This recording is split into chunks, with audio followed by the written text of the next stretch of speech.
ಆಕಾಶವಾಣಿ ಮಡಿಕೇರಿ.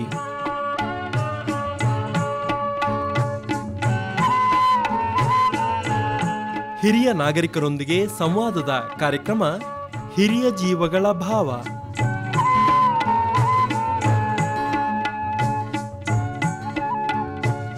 ಕೇಳಿ ಕಾರ್ಯಕ್ರಮ ಹಿರಿಯ ಜೀವಗಳ ಭಾವ.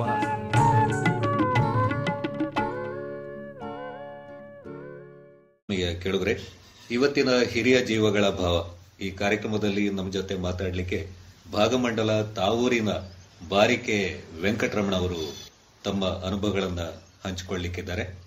ಬಾರಿಕೆ ವೆಂಕಟರಮಣ ಅವರು ಜೇನು ಕೃಷಿ ಅಭಿವೃದ್ಧಿ ಅಧಿಕಾರಿಯಾಗಿ ಕೆಲಸ ಮಾಡಿದವರು. ಈಗ ನಿವೃತ್ತ ಜೀವನವನ್ನ ಸಾಗಿಸ್ತಾ ಇದ್ದಾರೆ. ರಾಜ್ಯದ ಸುಮಾರು ಜಿಲ್ಲೆಗಳಲ್ಲಿ ಕೂಡ ಜೇನು ಕೃಷಿ ಅಭಿವೃದ್ಧಿ ಅಧಿಕಾರಿಯಾಗಿ ಕೆಲಸ ಮಾಡಿದ ಅನುಭವ ಅವರದ್ದು. ಹಾಗೇನೆ ಅವರು ತಮ್ಮ ಬದುಕಿನ ಅನುಭವದ ಜೊತೆಗೆ ಜೇನುನೊಣಗಳ ಬದುಕಿನ ಅನುಭವಗಳನ್ನ ಕೂಡ ಬಹಳ ಚೆನ್ನಾಗಿ ಅರಿತವರು. ಬನ್ನಿ ಇವತ್ತಿನ ಕಾರ್ಯಕ್ರಮದಲ್ಲಿ ಅವರನ್ನ ಮಾತಾಡಿಸೋಣ. ಸರ್ ನಮಸ್ಕಾರ. ನಮಸ್ಕಾರ, ಸರ್ವರಿಗೂ ನಮಸ್ಕಾರ. ಈ ಕಾರ್ಯಕ್ರಮಕ್ಕೆ ತಮ್ಮನ್ನ ಇವತ್ತು ಮಾತಾಡಿಸೋದಕ್ಕೆ ತುಂಬಾ ಖುಷಿ ಆಗ್ತಾ ಇದೆ. ಧನ್ಯವಾದಗಳು ಸರ್. ಬಹಳಷ್ಟು ಹಿರಿಯರು ಕೂಡ ತಾವು. ಈಗ ತಮ್ಮ ವಯಸ್ಸು ಎಷ್ಟು ಸರ್? 81 ನಡೀತಾ ಇದೆ ಈಗ. 81 ವರ್ಷ. ಈ ಮಾರ್ಚ್ ಬಂದ್ರೆ 2ನೇ ವರ್ಷಕ್ಕೆ ಕಾಲಿಡ್ತೀನಿ. 81 ವರ್ಷದಲ್ಲಿ ಬಹಳ ಆಸಕ್ತಿಯಿಂದ ನಮ್ ಜೊತೆ ಮಾತಾಡ್ಲಿಕ್ಕಿರೋದು ಬಹಳ ಖುಷಿಯಿಂದ ಕೊಡ್ತಾ ಇದೆ. ಈಗ ಮೊದಲಿಗೆ ತಮ್ಮ ಕುಟುಂಬದ ಒಂದು ಪರಿಚಯ, ತಾವು ಹುಟ್ಟಿ ಬೆಳೆದಿದ್ದು, ತಮ್ಮ ತಂದೆ ತಾಯಿ, ಊರು. ಸರ್ ನಾನು ಮೂಲತಃ ಕೊಡಗಿನವನೇ. ಅಂದ್ರೆ ನಾನು ಈ ಕಾವೇರಿ ತಾಯಿಯ ಮಡಿಲಲ್ಲಿ ತಾವೂರು ಗ್ರಾಮ ಅಂತ ಬರುತ್ತೆ, ಮೈಸಾಶ್ರಮರ್ದಿನ ಒಂದು ಮುಖ್ಯ ಸ್ಥಾನ. ಆ ಸ್ಥಾನದಲ್ಲಿ ಬಾರಿಕೆ ಕುಟುಂಬ ಅಂತ ನಾವು ಹೇಳ್ತೀವಿ. ಆ ಬಾರಿಕೆ ಕುಟುಂಬದಲ್ಲಿ ಮಾಚಯ್ಯ ಪೂವಮ್ಮ ದಂಪತಿಗಳ ಮಗನಾಗಿ ನಾನು ಜನಿಸಿದ್ದು. ಅಂದ್ರೆ 1944 ಮಾರ್ಚ್ 21ನೇ ತಾರೀಕು. ಸ್ವಾತಂತ್ರ್ಯ ಪೂರ್ವದಲ್ಲಿ. ಸ್ವಾತಂತ್ರ್ಯ ಬರಲಿಕ್ಕಿಂತ ಮೊದಲೇ ಹುಟ್ಕೊಂಡಿದ್ದೆ ನಾನು. ಅದರಿಂದ ಸ್ವಾತಂತ್ರ್ಯ ಕೆಲವು ಕಷ್ಟಗಳನ್ನು ನನಗೆ ಚಿಕ್ಕವನಾದ್ರೂ ಸಹ ಈಗ ಅನುಭವಗಳು ಇದೆ ಇರಲಿ. ಸೊ ಹಾಗೆ ನಾನು ಹುಟ್ಟಿದ್ದು. ಆಮೇಲೆ ತಂದೆಯವರು ಆಗ ಟೈಲರಿಂಗ್ ಮಾಡ್ತಾ ಇದ್ರು ವೃತ್ತಿ. ಆಗಿನ ಕಾಲದಲ್ಲಿ ಬಹುಶಃ ಭಾಗಮಂಡಲದಲ್ಲಿ ಅವತ್ತು ಅಪರೂಪದ ಟೈಲರ್ ಅಂದ್ರೆ ಅವರು ಒಬ್ಬರೇ. ಆಗ ಅವರ ಕೆಳಗೆ ಒಂದು 10 ಜನ ಟೈಲರಿಂಗ್ ಅಂದ್ರೆ ಬಟ್ಟೆ ಹೊಲಿಯುವ ಕೆಲಸವನ್ನ ಕಲ್ತುಕೊಂಡಿದ್ದಾರೆ. ಸರ್ ಬಹಳ ಶ್ರದ್ಧಾವಂತರು ಅವರು. ನನಗೂ ಸಹ ತುಂಬಾ ಮಾರ್ಗದರ್ಶಕರಾಗಿದ್ರು. ಸತ್ಯ ಸಂಗತಿಯನ್ನ ಹೇಳ್ತಾ ಇದ್ರು. ಅವರ ಒಂದು ಮಾರ್ಗದರ್ಶನದಲ್ಲಿ ನನ್ನ ಭವಿಷ್ಯವನ್ನ ಕಟ್ಕೊಳ್ಳಿಕ್ಕೆ ಅನುಕೂಲ ಆಯ್ತು ನನಗೆ. ತಾಯಿಯವರಷ್ಟೇ ಸಹ ನಾನು ಭಾಗಮಂಡಲದಲ್ಲಿ ಸರ್ಕಾರಿ ಹೈಯರ್ ಪ್ರೈಮರಿ ಶಾಲೆ ಅಂತ ಇತ್ತು. ಬಹುಶಃ ತಲಕಾವೇರಿ ಹೋಗೋ ಒಂದು ಭಾಗದಲ್ಲಿ ಆ ಶಾಲೆ ಇತ್ತು. ಅದಕ್ಕೆ ಬಹುಶಃ ಸ್ಪಾನ್ಸರ್ಸ್ ಆಗಿ ದೇವಂಗೋಡಿ ಭೋಜಪ್ಪನವರು ಅಂತ ಅವ್ರನ್ನ ನಾವು ನೆನಪಿಸಲೇಬೇಕು. ಹಾಗೆ ವಿದ್ಯಾಭ್ಯಾಸ ಕಲಿಸುವಲ್ಲಿ ಅನೇಕ ಜನರು ಇಲ್ಲಿ ಹೈಸ್ಕೂಲ್ ಅನ್ನ ಸಹ ಕಟ್ಟಲಿಕ್ಕೆ ಮುಂದೆ ಬಂದ್ರು. ನಂಗಾರು ಮುತ್ತಣ್ಣ ಅಂತ ಹೇಳ್ತಾರೆ, ಇನ್ನು ಪೆರವಾಯಿ ಗೋಪಾಲ, ಪರಿವಾರ ಆನಂದ, ಹಾಗೆ ರಾಘವಾಚಾರ್ಯ ಅಂತ, ಕೆದಂಬಾಡಿ ಗಣಪತಿ ಅಂತ. ಈಗ ಹೈಸ್ಕೂಲ್ ಅನ್ನ ಮುಂದುವರಿಸಿಕೊಂಡು ಹೋಗ್ಲಿಕ್ಕೆ ಅಂದಿನ ಕಾಲದಲ್ಲಿ ಹೈಸ್ಕೂಲ್ ಇತ್ತಿಲ್ಲ ನಮಗೆ. ಆದ್ರೆ ದುರದೃಷ್ಟವಶಾತ್ ಹೈಸ್ಕೂಲ್ ಇತ್ತಿಲ್ಲ. ಆದ್ರೆ ನಮಗೆ ಇವರೆಲ್ಲ ಸೇರಿ ಒಂದು ಹೈಸ್ಕೂಲ್ ಅನ್ನ ಸ್ಥಾಪನೆ ಮಾಡಿದ್ರು. ಆಗ ಎಷ್ಟು ಚಂದ ಇತ್ತು ಅಂದ್ರೆ ನಮ್ಮ ಶಾಲೆ 7ನೇ ತರಗತಿಯವರೆಗೆ 7 ಮಾಸ್ಟರ್ಗಳಿದ್ರು, ಜೊತೆಗೆ ಒಂದು ಎಡಿಷನ್ ಇದ್ರು. ಅದು ಸರ್ಕಾರಿ ಶಾಲೆ. ಸರ್ಕಾರಿ ಶಾಲೆ ಆಗ ಹೈಯರ್ ಪ್ರೈಮರಿ ಶಾಲೆ ಅಂತ ಬಹಳ ಒಂದು 1ರಿಂದ 7ನೇ ತರಗತಿ 7ನೇ ತರಗತಿವರೆಗೆ ಇತ್ತು. ವಿದ್ಯಾಭ್ಯಾಸಕ್ಕೆ ಬಹಳ ಪ್ರಾಮುಖ್ಯತೆಯನ್ನು ಕೊಡ್ತಾ ಇದ್ರು ಸರ್ಕಾರ. ಅಂದಿನ ಸ್ವತಂತ್ರ ಬಂದ ನಂತರವೂ ಅದು ಸ್ವಲ್ಪ ಸ್ಲೋ ಡೆವಲಪ್ ಮಾಡಲಿಕ್ಕೆ ವಿದ್ಯಾ ಇಲಾಖೆ. ಸೊ ಆಗ ಇಂದಿರಾ ಅಂತ ಒಬ್ಬರು ಮೇಡಮ್ ಇದ್ರು ನಮ್ಮ ಎಜುಕೇಶನ್ ಡಿಪಾರ್ಟ್ಮೆಂಟ್ ಅಲ್ಲಿ, DD ಅಂತ ಹೇಳ್ತಾರೆ. ಅವರು ನಮ್ಮ ಪಾಠ ಮಾಡುವಾಗ ನಾನು ನೋಡಿದ ಹಾಗೆ ನಮ್ಮ ಉದ್ದ ಹಾಲ್ ಇತ್ತು. ಆ ಕ್ಲಾಸ್ ಸೈಡ್ ಅಲ್ಲಿ ಬಂದು ಅವರು ಸರ್ಪ್ರೈಸ್ ಆಗಿ ಬಂದು ಕೂತ್ಕೊಳ್ಳೋರು, ಯಾವ ತರ ಪಾಠ ಮಾಡ್ತಾರೆ ಅಂತ. ಇದು ನನಗೆ ಚೆನ್ನಾಗಿ ಕಣ್ಣಿಗೆ ಕಂಡಾಗ ಕಾಣ್ತದೆ ಈಗ. ಸೊ ಆತರ ಒಳ್ಳೆ ರೀತಿಯಲ್ಲಿ ಒಂದು ವಿದ್ಯಾಭ್ಯಾಸ ನಾವು ಕಲಿತಾ ಬಂದು. ಆದ್ರೆ ವಿದ್ಯಾ ಮಟ್ಟವನ್ನ ಕಳ್ಕೊಳ್ಳಿಕ್ಕೆ ಎಲ್ಲರಿಗೂ ಒಂದೇ ತರಹದ ಕೆಪಾಸಿಟಿ ಇದೆ ಅಂತ ನಾನು ಹೇಳಲಿಕ್ಕೆ ಆಗಲ್ಲ. ಬೇರೆ ಬೇರೆ ಮೈಂಡ್ ಇರ್ತದೆ, ಬೇರೆ ಬೇರೆ.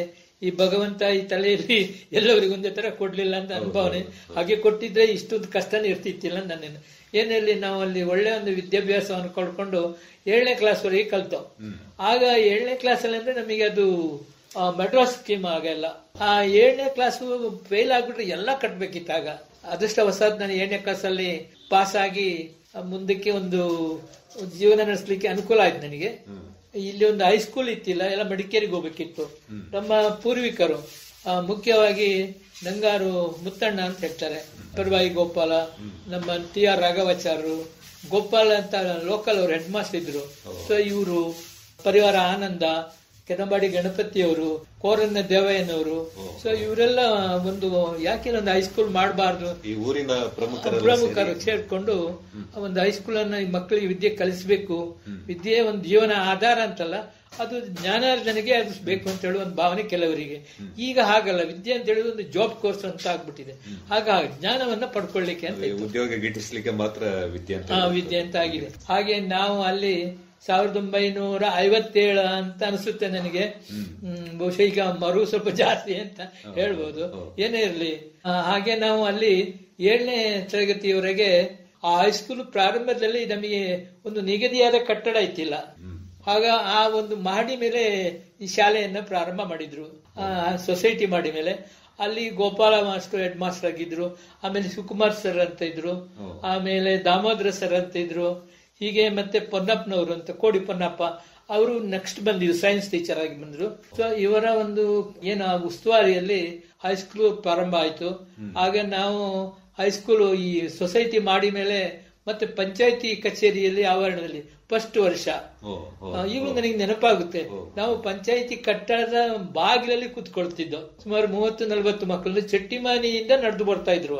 ಕೊಡಗನ ಲೋಕನಾಥ ಅಂತ, ತುಂಬಾ ಸಾಪಾಟಿ ಜನಾರ್ದನ ಅಂತ, ಇನ್ನು ಅನೇಕ ಮಂದಿ ಎಲ್ಲ ಕೂತ್ಕೊಂಡು ಕೋಟೆ ಮನೆ ಈ ಕೆದಂಬಡಿಯಿಂದ ಕೆಲವು ಹೆಣ್ಮಕ್ಳು ಸಹ ಬರೋರು. ಆಗ್ಲೇ ಅವ್ರು ನಡ್ಕೊಂಡು ಬರ್ಬೇಕು, ಇಲ್ಲಿ ಶಾರ್ಟ್ ಕಟ್ ಆಗಿ ಕುಂದಚೇರಿಯಲ್ಲಿ ಶಾರ್ಟ್ ಕಟ್ ದಾರಿ ಇತ್ತು. ಆಗ ಅಷ್ಟು ವೆಹಿಕಲ್ಗಳು ಸಹಿತ ಇಲ್ಲ, ಒಂದೇ ಒಂದು ವೆಹಿಕಲ್ ಅಂತ ಓಡಾಡೋದಾಗ. ಹಿಂದಿನ ಕಾಲದಲ್ಲಿ ನಡ್ಕೊಂಡು ಬಹಳ ಮಳೆ ಬೀಳುವ ಪ್ರದೇಶ ಇದು. ಮಳೆಗಾಲದಲ್ಲಿ ಬಹಳ ಸಮಸ್ಯೆಗಳಾಗ್ಬಿಡೋದು. ನಾವು ಕಾವೇರಿ ಹೊಳೆ ದಾಟಿ ಹೋಗ್ಬೇಕು, ಆ ಕಡೆ ಹೋಗ್ಬೇಕಾದ್ರೆ. ಸೊ ಅಲ್ಲಿ ಕಾವೇರಿ ಹೊಳೆ ಕೆಲವೊಮ್ಮೆ ಬಂದ್ ಆಗ್ಬಿಡುದು 10-15 ದಿವಸ ಎಲ್ಲ. ಆ ಕಡೆ ಈ ಕಡೆ ಸಂಪರ್ಕನೇ ಇರ್ತಿತ್ತಿಲ್ಲ ಮಳೆಯಿಂದಾಗಿ. ಸೊ ಆಗ ಈ ಹೊಳೆ ದಾಟ್ಲಿಕ್ಕೆ ಆಗ್ತಿತ್ತಿಲ್ಲ. ಆಗ ನಾವು ಏನ್ ಮಾಡುದು ಅಂತ ಹೇಳಿದ್ರೆ, ನಮ್ಮ ಟೀಮ್ನವರು ಸೇರ್ಕೊಂಡು ಒಂದು ಪ್ರಸ್ತಾವನೆಯನ್ನ ಕೊಡುವ, ಸರ್ಕಾರಕ್ಕೆ ಕೊಡುವ ಅಂತ. ಬಹುಶಃ ಇವತ್ತು ವೆಹಿಕಲ್ಗಳು ಸಹ ಹೋಗಿ ಮೇಲ್ಸೇತುವೆ ನಿರ್ಮಾಣ ಆಗಿದೆ.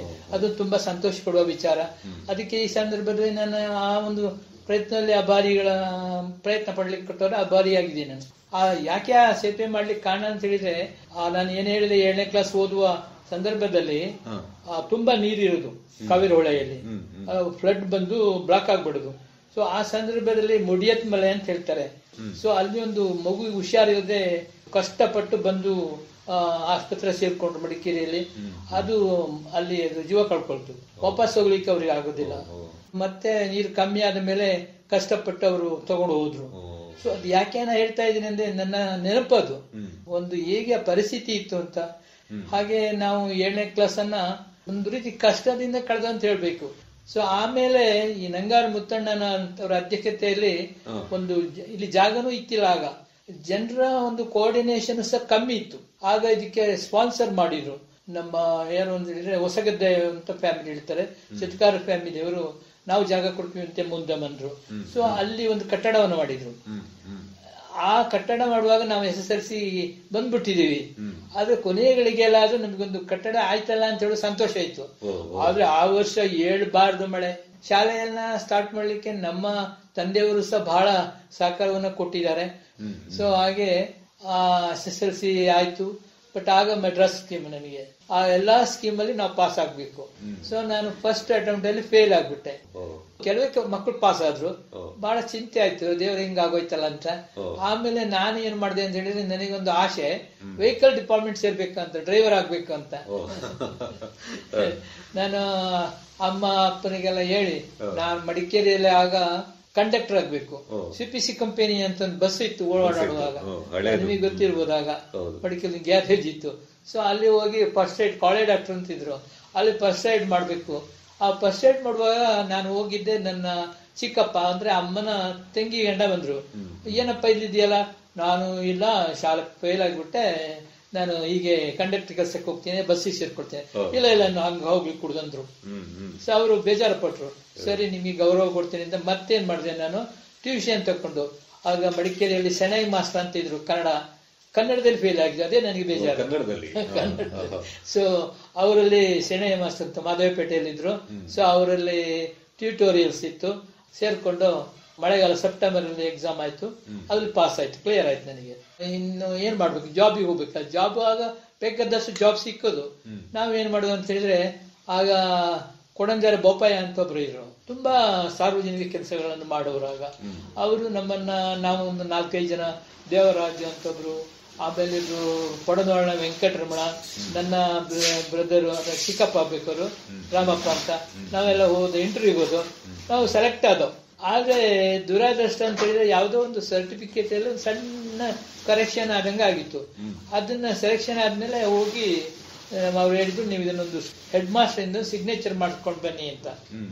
ಅದು ಏನು ಅನಿಸಿತ್ತು ನಮಗೆ, ಋಣ ಇಲ್ವೇನೋ ಬಹುಶಃ. ಅವತ್ತು ಹೋಗಿದ್ರೆ ಆರ್ಮಿಗೆ ಹೋಗಿ ಸೆಲೆಕ್ಷನ್ ಆಗಿ ಸಾರ್ವಜನಿಕ ಸೇವೆಯನ್ನು ಮಾಡ್ಬೋದಿತ್ತ ಈಗ ಅನಿಸೋದು ನನಗೆ.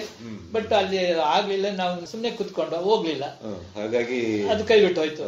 ಬಹಳ ಈಗ ಬೇಜಾನಿಸ್ತದೆ, ನಾವು ಹೋಗಿದ್ರೆ ಒಂದು ನಾವು ದೇಶ ಸೇವೆಯನ್ನು ಮಾಡ್ಬೋದಿತ್ತಲ್ಲ ಅಂತ ತುಂಬಾ ದುಃಖ ಆಗ್ತದೆ. ಈಗ ಇನ್ನೇನ್ ಮಾಡೋದಪ್ಪ ಅಂತ ಹೇಳುವಾಗ, ಅದೇ ಟೈಮಲ್ಲಿ 62ನೇ ಇಸ್ವಿಯಲ್ಲಿ ಒಂದು ಜೇನು ಕೃಷಿಯ ತರಬೇತಿಯನ್ನ ಕರೆದ್ರು ಭಾಗಮಂಡಲದಲ್ಲಿ. ಈ ಜೇನು ಕೃಷಿಯ ತಾಯಿ ಮನೆ ಭಾಗಮಂಡಲ, ಜೇನು ಕೃಷಿಯ ತವರೂರು ಭಾಗಮಂಡಲ.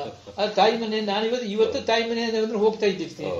ಆಗ 1857 ಸ್ಟಾರ್ಟ್ ಆದ್ರೂ ನಮ್ಮ ಪ್ರಪಂಚದಲ್ಲಿ, ನಮ್ಮ ದೇಶದಲ್ಲಿ 1911ರಲ್ಲಿ ಒಂದು ಆಧುನಿಕ ಜೇನು ಕೃಷಿಯನ್ನ ಪ್ರಾರಂಭ ಮಾಡಿದ್ರು. ಸೊ ಆಗ ಏನಾಯ್ತು, ನಮ್ಮ ಈ ಸಂದರ್ಭ ನಾವು ಶ್ರೀ ಸೋಮಾನಂದ ಸ್ವಾಮೀಜಿ ಅವರು ಇದನ್ನ ಕಂಡುಕೊಂಡು, ಕೊಡಗಿನಲ್ಲಿ ಒಳ್ಳೆಯ ಒಂದು ಅವಕಾಶ ಇದೆಯಲ್ಲ ಜೇನು ಸಾಕ್ಲಿಕ್ಕೆ ಅಂತ ಹೇಳುವ ದೃಷ್ಟಿಯಿಂದ, ಆಗ ಮಡಿಕೇರಿಯೆಲ್ಲ ಸಾಕ್ತಾ ಇದ್ರು. ಸೊ ಅವರು ಏನ್ ಮಾಡಿದ್ರು, ನಾನು ಸಾಕ್ಬೇಕು, ಜನರಿಗೆ ಇದನ್ನ ಪ್ರಚಾರ ಮಾಡಬೇಕು ಅಂತ ಹೇಳುವ ದೃಷ್ಟಿಯಿಂದ ಈ ಕೆಲವು ಮೂಲಭೂತ ಸೌಕರ್ಯಗಳನ್ನ ನೋಡ್ಕೊಂಡು ನ್ಯೂಟನ್ ಅಂತ ಹೇಳ್ತಕ್ಕಂಥವ್ರು ಒಂದು ಪೆಟ್ಟಿಗೆಯನ್ನ ತಯಾರು ಮಾಡಿದ್ರು, ಮೂವೇಬಲ್ ಅಂತ, ಚಲಿಸುವ ಚೌಕಟ್ಟು ಜೇನು ಪೆಟ್ಟಿಗೆಯನ್ನ ತಯಾರು ಮಾಡಿ. ಆಗ ನ್ಯೂಟನ್ ಪೆಟ್ಟಿಗೆ 8 ಚೌಕಟ್ಟುಗಳು ಪ್ರಾರಂಭದಲ್ಲಿ. ಚೌಕಟ್ಟು ಅಂದ್ರೆ ಅದನ್ನು ತೆಗೆದು ಹಾಕ್ಬಹುದು, ಎರಿಗಳನ್ನ ಕಟ್ಬಹುದು, ಎರಿಗಳನ್ನ ನೋಡಬಹುದು. ಅದಕ್ಕೆ ಏನ್ ಹೇಳ್ತಾರೆ, ಶಾಸ್ತ್ರೀಯ ಜೇನು ಕೃಷಿ ಅಂತ, ಆಧುನಿಕ ಜೇನುಗಳು ಅಂತ ಹೇಳ್ತಾರೆ.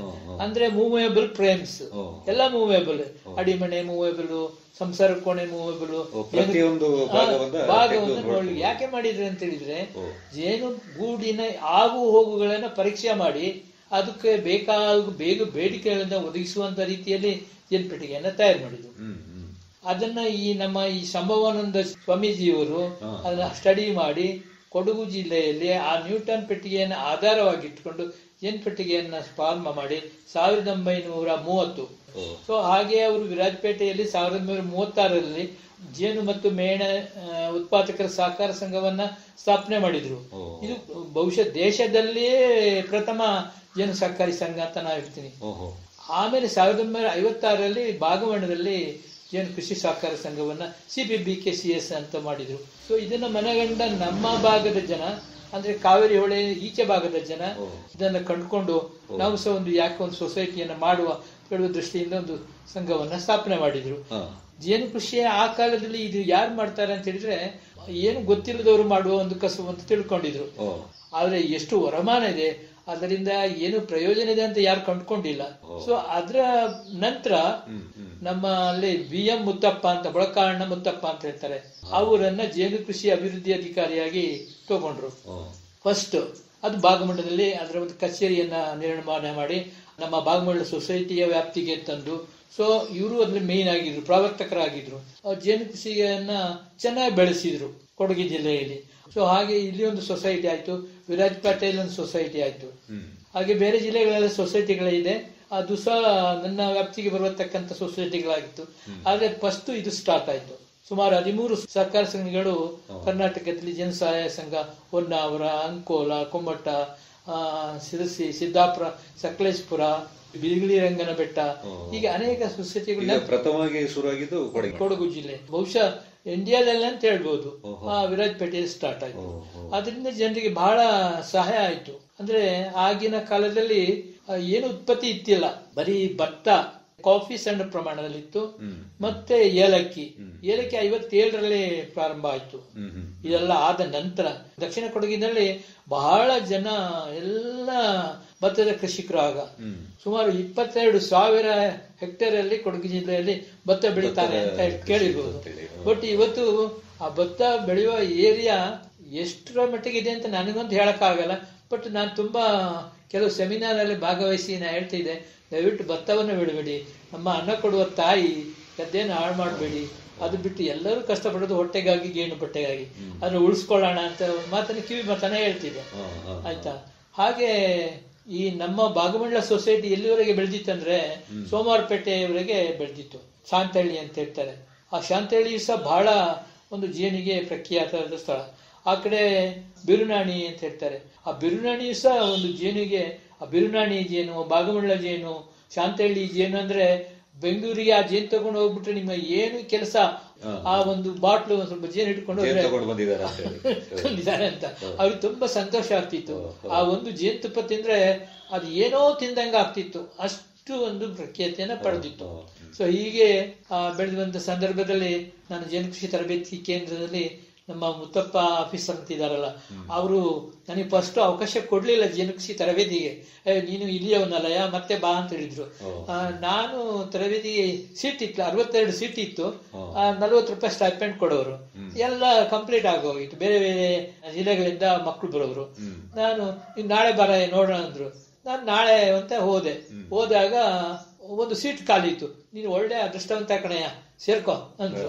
ಸರ್, ನಿಮ್ಮ ವಯಸ್ಸು ಆಗೆಷ್ಟು? ಆಗ ನನಗೆ 18 ವರ್ಷ, 18ನೇ ವಯಸ್ಸು. ಆಗ SSLC ಆಗಿ 2ನೇ ವರ್ಷ. ಸೊ ಅಲ್ಲಿ ಸೇರ್ಕೊಂಡು ಆಯ್ತು. ಜೇನು ಕೃಷಿ ತರಬೇತಿಯನ್ನು ಆಯ್ತು. ಅದ್ರಲ್ಲಿ ಫಸ್ಟ್ ಅಲ್ಲಿ ನಾನು ಪಾಸ್ ಆದೆ. ಆಮೇಲೆ ನೋಂದಣಿಯನ್ನ ಮಾಡ್ಕೊಂಡಿದ್ದೆ ಎಂಪ್ಲಾಯ್ಮೆಂಟ್ ಅಲ್ಲಿ. ಆಗ ಕೈಗಾರಿಕೆ ಇಲಾಖೆ ಇತ್ತು. ಒಟ್ಟಾರೆ ಸ್ಟೇಟಿನಲ್ಲಿ 2 ವಿಭಾಗದಲ್ಲಿ, ಪಶ್ಚಿಮ ವಲಯ, ಪೂರ್ವ ವಲಯ, 228 ವಿವಿಧ ಹುದ್ದೆಗಳಿದ್ದವು. ಅದರಲ್ಲಿ ಜೇನು ಕೃಷಿ ಅಭಿವೃದ್ಧಿ ಅಧಿಕಾರಿ ಹುದ್ದೆ 2. ಒಂದು ಪೂರ್ವ ವಲಯ, ಅಲ್ಲಿ ಗುಪ್ತಾ ಅಂತ ಎಫ್ಎರಿಸ್ಟ್ ಇದ್ರು, ಅದು ಕ್ಲಾಸ್ 1. ಇದು ಕ್ಲಾಸ್ 2 ಆಯಿತು, ಜೇನು ಕೃಷಿ ಅಭಿವೃದ್ಧಿ ಭಾಗ 1. ಸೊ ಹಾಗೆ ತರಬೇತಿಯನ್ನು ಪಡ್ಕೊಂಡ ಇರೋ ಸಂದರ್ಭ ರಿಜಿಸ್ಟ್ರೇಷನ್ ಮಾಡ್ಕೊಂಡೆ. ಅಲ್ಲೂ ಕಾಲ್ಪಾರ ಆಗಿತ್ತು. ಸೊ ಈ ಮಧ್ಯೆ ಸಮಯ ಸಾಗಿಸ್ಬೇಕಲ್ಲ ಅಂತ ಹೇಳೋ ದೃಷ್ಟಿಯಲ್ಲಿ ಏನಾಯ್ತು ಅಂತ ಹೇಳಿದ್ರೆ, PV ಕುಶಾಲಪ್ಪ ಲಾಯರ್ ಅಂತ ಇದ್ರು ಒಬ್ರು, ಪಡನೊಂಡ ಕುಶಾಲಪ್ಪ ಲಾಯರ್, ಇಲ್ಲಿ ಸೇರ್ಕೋಯ ಅಂತ. ಮಹದೇವಪೇಟೆಯಲ್ಲಿ ಅವ್ರ ಆಫೀಸ್ ಇತ್ತು, ಅಲ್ಲಿ ಸೇರಿಸ್ಕೊಂಡ್ರು. ತಿಂಗಳಿಗೆ 30 ರೂಪಾಯಿ ಕೊಡೋರು. ಆಗ 30 ರೂಪಾಯಿ ದೊಡ್ಡ ಒಂದು ಹಣ. ಆಗ ಆಯ್ತಾ, ದೊಡ್ಡ ಮೊತ್ತ, ದಿನಕ್ಕೆ 1 ರೂಪಾಯಿ ಆಯ್ತು. ದಿನಕ್ಕೆ 1 ರೂಪಾಯಿ. ಸೊ ಆದ್ರೆ ಎಷ್ಟು ಪ್ರಾಮಾಣಿಕತನ ಅಂತ ಹೇಳಿದ್ರೆ, ಯಾರಾದ್ರೂ ಕ್ಲೈಂಟ್ಸ್ ಬಂದ್ರೆ, ಅಂದ್ರೆ ಯಾರು ವಾದಿಗಳು ಬಂದ್ರೆ, ಸೊ ಅವ್ರ ಪ್ರಶ್ನೆ ಕೇಳೋರು. ಅವರು ಅದು ಹೇಳಲಿಕ್ಕೆ ಉತ್ತರ ಹೇಳಲಿಕ್ಕೆ ಅವ್ರಿಗೆ ಆಗ್ಲಿಲ್ಲ ಅಂದ್ರೆ ಅವ್ರಿಗೆ ತಮ್ಮ ತಳ್ಳಯ್ಯ ಅಂತ ಹೇಳೋರು. ಅಂದ್ರೆ ಸತ್ಯಾಂಶ ಇದ್ರೆ ತಗೊಳ್ತಾ ಇದ್ರು. ಆತರ ಒಂದು. ಇನ್ನು ಶಂಕರ ನಾರಾಯಣ, ಕೆಲವರು ಕ್ರಿಮಿನಲ್ ಲಾಯರ್ಸ್ ಇದ್ರು, ನಾಯ್ಡು ಲಾಯರ್ಸ್ ಅಂತಿದ್ರು, ಸೌರಿ ಐಎಂ ಲಾಯರ್ ಅಂತ ಇದ್ರು. ಹೀಗೆ ಅನೇಕ ಲಾಯರ್ಗಳು ತುಂಬಾ ಪರಿಚಯ. ಸೊ ಹಾಗೆ ಅವರು ನನಗೆ ಕೋರ್ಟಿನಲ್ಲಿ ಸತ್ಯಾಸತ್ಯತೆಯ ಬಗ್ಗೆ ಅವಲೋಕನ ಮಾಡ್ಲಿಕ್ಕೆ ಅವಕಾಶ ಆಯ್ತು. ಕುಶಲಪ್ಪ ಲಾಯರ್ ಇಂದ ಅವ್ರಿಗೆ ನಾನು ಧನ್ಯವಾದ ಹೇಳಿ, ಗುರುಗಳು ಅಂತ ಹೇಳ್ತೀನಿ ನಾನು. ಅವ್ರೊಂಥರ ಗುರುಗಳು ಲಾಯರ್, ಅಂದ್ರೆ ಅಷ್ಟು ನ್ಯಾಯವಾದಿಗಳು. ಹಾಗೆ ಪೊನ್ನಪ್ಪ ಲಾಯರ್ ಅಂತ ಇದ್ರು. ಸೊ ಅಂತ ಲಾಯರ್ಗಳು ಆಗ ಇದ್ರು. ಸೊ ಹಾಗೆ ಕಲ್ತಾಯ್ತು. ಅದೇ ಮಧ್ಯದಲ್ಲಿ ನನಗೆ ಇಂಟರ್ವ್ಯೂ ಬಂತು. ಯಾವುದು ಅದು ಫಸ್ಟ್ ಸ್ಟಾರ್ಟ್ ಆಗಿದ್ದು. ಇಲ್ಲದ್ರೆ ಅದು ಫೀಲ್ಡ್ ಮೆನ್ ಅಂತ ಇತ್ತು, ಬಿ ಮೆನ್ ಅಂತ ಇತ್ತು. ನಮ್ಮಲ್ಲಿ ಕೈಗಾರಿಕೆಯಲ್ಲಿ ಔರತ್ಕರ್ ಅಂತ ಒಬ್ರು ಜಾಯಿಂಟ್ ಡೈರೆಕ್ಟರ್ ಇದ್ರು. ಸೊ ಅವ್ರು ಇದೆಂತ ಒಂದು ಡಿಕ್ಷನರಿ ಇಲ್ಲದ ಶಬ್ದ, ಈ ತರ ಬಿ ಕೀಪಿಂಗ್ ಡೆಮಾನ್ಸ್ಟ್ರೇಟರ್, ಜೇನು ಕೃಷಿ ಪ್ರದರ್ಶಕ ಹುದ್ದೆ ಅಂತ ಒಂದು ಫಸ್ಟ್ ಸ್ಟಾರ್ಟ್ ಮಾಡಿದ್ರು. ಅವರು ನನಗೆ ಇಂಟರ್ವ್ಯೂ ಮಾಡಿದ್ರು. ಇಲ್ಲಿ ಭಾಗಮಂಡಲ ಇಂಟರ್ವ್ಯೂ ಮಾಡಿದ್ರು ಮುತ್ತಪ್ಪನವರು. ಇಂಟರ್ವ್ಯೂ ಮಾಡಿ ನಾನು, ನಂಜುಂಡ, ಫ್ರಾನ್ಸಿಸ್ ಅಂತ ಒಬ್ರು ಇದ್ರು, ಅಪಾಯಿಂಟ್ಮೆಂಟ್ ಆದವು. ಸೆಲೆಕ್ಟ್ ಆದ ಬಹಳ ಈಸಿಯಾಗಿ ಆಯ್ತು. ಏನು ಕರಪ್ಷನ್ ಇಲ್ಲ, ಏನಿಲ್ಲ. ತುಂಬಾ ಸಂತೋಷ ಆಯ್ತು. ಆಗ ಬೈ ನಾನು ಆ ಸಮಯದಲ್ಲಿ ITI ಅಪ್ಲೈ ಮಾಡ್ಕೊಂಡಿದ್ದೆ. ITI ಅಂತ ಖಾಲಿ ಮಡಿಕೇರಿ ಹತ್ರ. ಅದು ಸಹ ಇಂಟರ್ವ್ಯೂ ಬಂದಿತ್ತು. ಈಗ ಯಾವ್ದಕ್ಕೆ ಹೋಗೋದು ನಾನು? ಅದಕ್ಕೆ ಹೋಗೋದು ಜೊತೆಗೆ ಬಂತು. ಇದೇನೇ ಆಗ್ಲಿ ಇದಕ್ಕೆ ಸೆಲೆಕ್ಷನ್ ಆಗಿದ್ದಲ್ಲ. ಆಗ ಕುಯ್ಯಮುಡಿ ಸೋಮಣ್ಣ ಅಂತ ಇವರೆಲ್ಲ ಇದ್ರು ನನ್ನ ಫ್ರೆಂಡ್ಸ್. ಅವರೆಲ್ಲ ಸೆಲೆಕ್ಟ್ ಆಗಿ ಅದಕ್ಕೆ ಹೋದ್ರು. ನಾನು ಏನ್ ಮಾಡೋದು, ನಮ್ಮ ತಂದೆ ತಾಯಿಗೂ ಅಷ್ಟು ಆಗಿನ ಪಾಪ ಅವರಿಗೆ ವಿದ್ಯಾಭ್ಯಾಸನೂ ಇತ್ತಿಲ್ಲ. ನಮ್ಮಲ್ಲಿ ಆಗ ಹಣಕಾಸಿನ ಸೌಲಭ್ಯನೂ ಕಡಿಮೆ ಇತ್ತು. ಸೊ ನೀ ಯಾವ್ದು ಇಷ್ಟಪಡ್ತೀವಿ ಅದಕ್ಕೆ ಹೋಗ್ಬಿಡಪ್ಪ ಅಂತ ಹೇಳಿದ್ರು. 64 ಮೇ 18ನೇ ತಾರೀಕು ಹೋಗಿ ಲಾಸ್ಟ್ ಡೇಟ್ ಅವತ್ತು. ಚಿಕ್ಕಮಗಳೂರು ಬಸ್ಸು. ಆಗ ಕಾರ್ಯಪ್ಪ ಅಂದ್ರೆ ಡ್ರೈವರ್ ಇದ್ರು. ಅದು ಇಲ್ಲಿಂದಾಗಿ ಇಲ್ಲೆಲ್ಲ ಹೋಗುದು, ಕೆರಗೋಡು, ಸುಂಡೆಕೆರೆ ಅಂತ ಇಲ್ಲೆಲ್ಲ ಸುತ್ಕೊಂಡು ಹೋಗ್ತಾ ಇತ್ತು. ಹಾಗೂ ಹೀಗೂ ಚಿಕ್ಕಮಗಳೂರು ಕೊಪ್ಪ ಅಂತ ಬರುತ್ತೆ. ಆದ್ರೆ ಪ್ರೊಬೇಷನರಿ ಅಂತ ಒಂದು ಹುದ್ದೆ ಇತ್ತು. ಆಗ ಪ್ರೊಬೇಷನರಿ ಮಾಡ್ಬೇಕು. ಅದು 1 ತಿಂಗಳನ್ನೇ ಸಾಗರ, ಶಿವಮೊಗ್ಗ ಜಿಲ್ಲೆ ಸಾಗರದಲ್ಲೇ ಹಾಕಿದ್ರು. ಸೊ ಅಲ್ಲಿ 1 ತಿಂಗಳು ಪ್ರೊಬೇಷನರಿ ಮಾಡ್ಕೊಂಡು ಮತ್ತೆ ಬಂದು ಕೊಪ್ಪದಲ್ಲಿ ಡ್ಯೂಟಿ ರಿಪೋರ್ಟ್ ಮಾಡ್ಕೊಂಡೆ. ಆಗ ತಪ್ಪು ಮಾಡಿದವನ್ನ ಕೊಪ್ಪಕ್ಕೆ ಆಗೋದು ಅಂತಿದ್ರು. But Koppa is very nice place. ಆಗ ತುಂಬಾ ಚಂದ ಇತ್ತು, ಬಹಳ ಸ್ಪಂದನ ಇತ್ತು. ಬಹುಶಃ ಅಲ್ಲಿ 122 ಹಳ್ಳಿಗಳಿದ್ದು. ಬಹುಶಃ ಈ ಎಲ್ಲಾ ಹಳ್ಳಿಗಳನ್ನು ನಾನು ಸುತ್ತಾ ಇದ್ದೆ ಆಗ. ಅಂದ್ರೆ ಟೆಕ್ನಿಕಲ್. ಆದ್ರೆ ಅಲ್ಲಿ ಏನಪ್ಪಾ ಅಂದ್ರೆ ಜನರಿಗೆ ಜೇನು ಬೇಕು, ಬಟ್ ಈ ಚುಚ್ಚುವ ಒಂದು ದೃಷ್ಟಿಯಿಂದ ಆ ಕೃಷಿ ಮಾಡ್ಲಿಕ್ಕೆ ತುಂಬಾ ಜನ ಹಿಂದೇಟ್ ಆಗ್ತಾ ಇದ್ರು. ಸ್ವಲ್ಪ ಹೆದರಿಕೆ. ಸೊ ಅವರಿಗೆ ನಾವು ಜೇನು ತೆಗೆದು ಕುಪ್ಪಿಗೆ ತುಂಬಿಸಿ ಕೊಡುವ ಮಟ್ಟದವರು ಹೋಗ್ಬೇಕಿತ್ತು. ಅದು ಏನ್ ತೊಂದರೆ ಇಲ್ಲ. ಅಂದ್ರೆ ನಿಮ್ದು ಇದು ಈ ಜೇನು ಕೃಷಿ ಪ್ರದರ್ಶಕರ ಹುದ್ದೆಯಲ್ಲಿ ಅಂದ್ರೆ ಜೇನು ಸಾಕುದು ಹೇಗೆ, ಸೇರಿಸೋದು ಹೇಗೆ, ಜೇನು ತೆಗೆಯುವುದು ಹೇಗೆ ಅಂತ ಹೇಳುವ ವಿಚಾರಗಳನ್ನ ಜನಗಳಿಗೆ ತಿಳಿಸಿಕೊಡುವುದು. ಆ ಜೇನು ಕುಟುಂಬವನ್ನ ಕಾಡಿನಿಂದ ಹಿಡಿದು ಗೂಡಿಗೆ ಸೇರಿಸೋದು ಹೇಗೆ, ಅದರ ಪಾಲನೆ ಪೋಷಣೆ. ನಮಗೂ ಸಹ ತರಬೇತಿ ಆದ್ರೂ ಆ ಪಕ್ಕ ಒಂದು ನಾಲೆಜ್ ಆ ಒಂದು ಹುಡುಗಾಟ. ಅದು ಈ ಡ್ರೈವಿಂಗ್ ಡ್ರೈವಿಂಗ್ ಸ್ಕೂಲಲ್ಲಿ ಎಕ್ಸಲೇಟರ್ ಕೊಡ್ಲಿಕ್ಕೆ ಆಮೇಲೆ ಕಲ್ತ್ಕೊಂಡು, ಆಮೇಲೆ ವೆಹಿಕಲ್ ಓಡಿಸಿ ಮತ್ತೆ ನೋಡದೆ ಬಗ್ಗೆ ಡ್ರೈವ್ ಮಾಡ್ಕೊಂಡು ಹೋಗ್ತಿದ್ದ. ಹಾಗೆ ನಮಗೆ ಸ್ಟಾರ್ಟಿಂಗ್ ಅಲ್ಲಿ ಸ್ವಲ್ಪ ಪ್ರಾಬ್ಲಮ್ ಅಂತಿಲ್ಲ. ಆದ್ರೆ ಒಳ್ಳೆ ನಮ್ಮ ಯುವಕರು, ನಮ್ಮ ಸ್ನೇಹಿತರು ಆಗ ಏನಪ್ಪಾ ಅಂದ್ರೆ ಅಲ್ಲೆಲ್ಲ ತುಂಬಾ ಆಟದಲ್ಲಿ ನನಗೆ ಗಮನ ಇತ್ತು.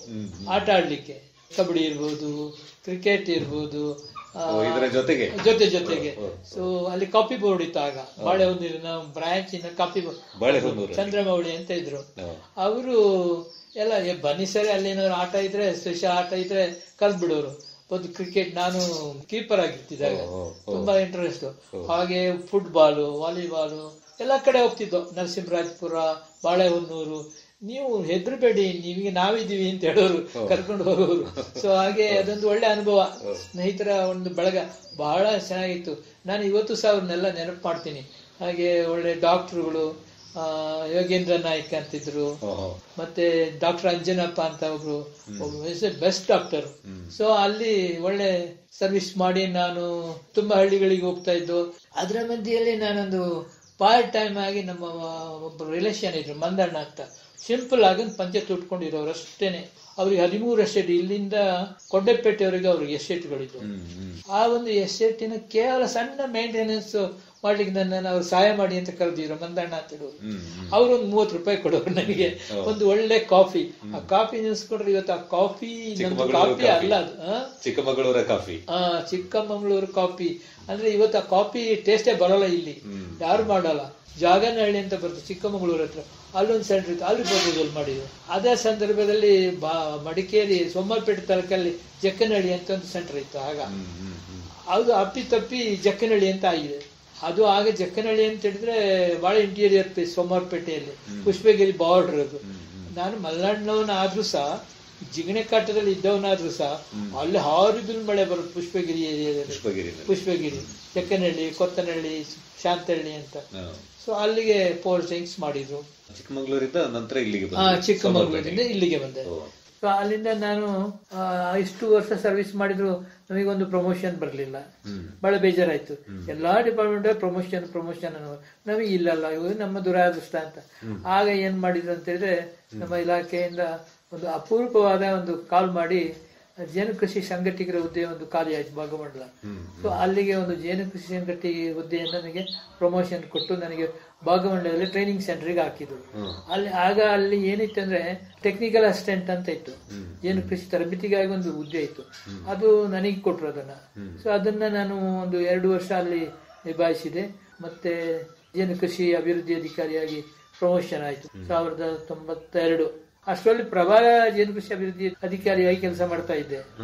ಬೇರೆ ಬೇರೆ ಉದಾಹರಣೆ ಉಚ್ಚಂಗಿ, ಈ ಕೆಲವು ಕಡೆ ನನ್ನ ಡೆಪ್ಯೂಟ್ ಮಾಡಿ ಕಳಿಸ್ಕೊಡೋರು.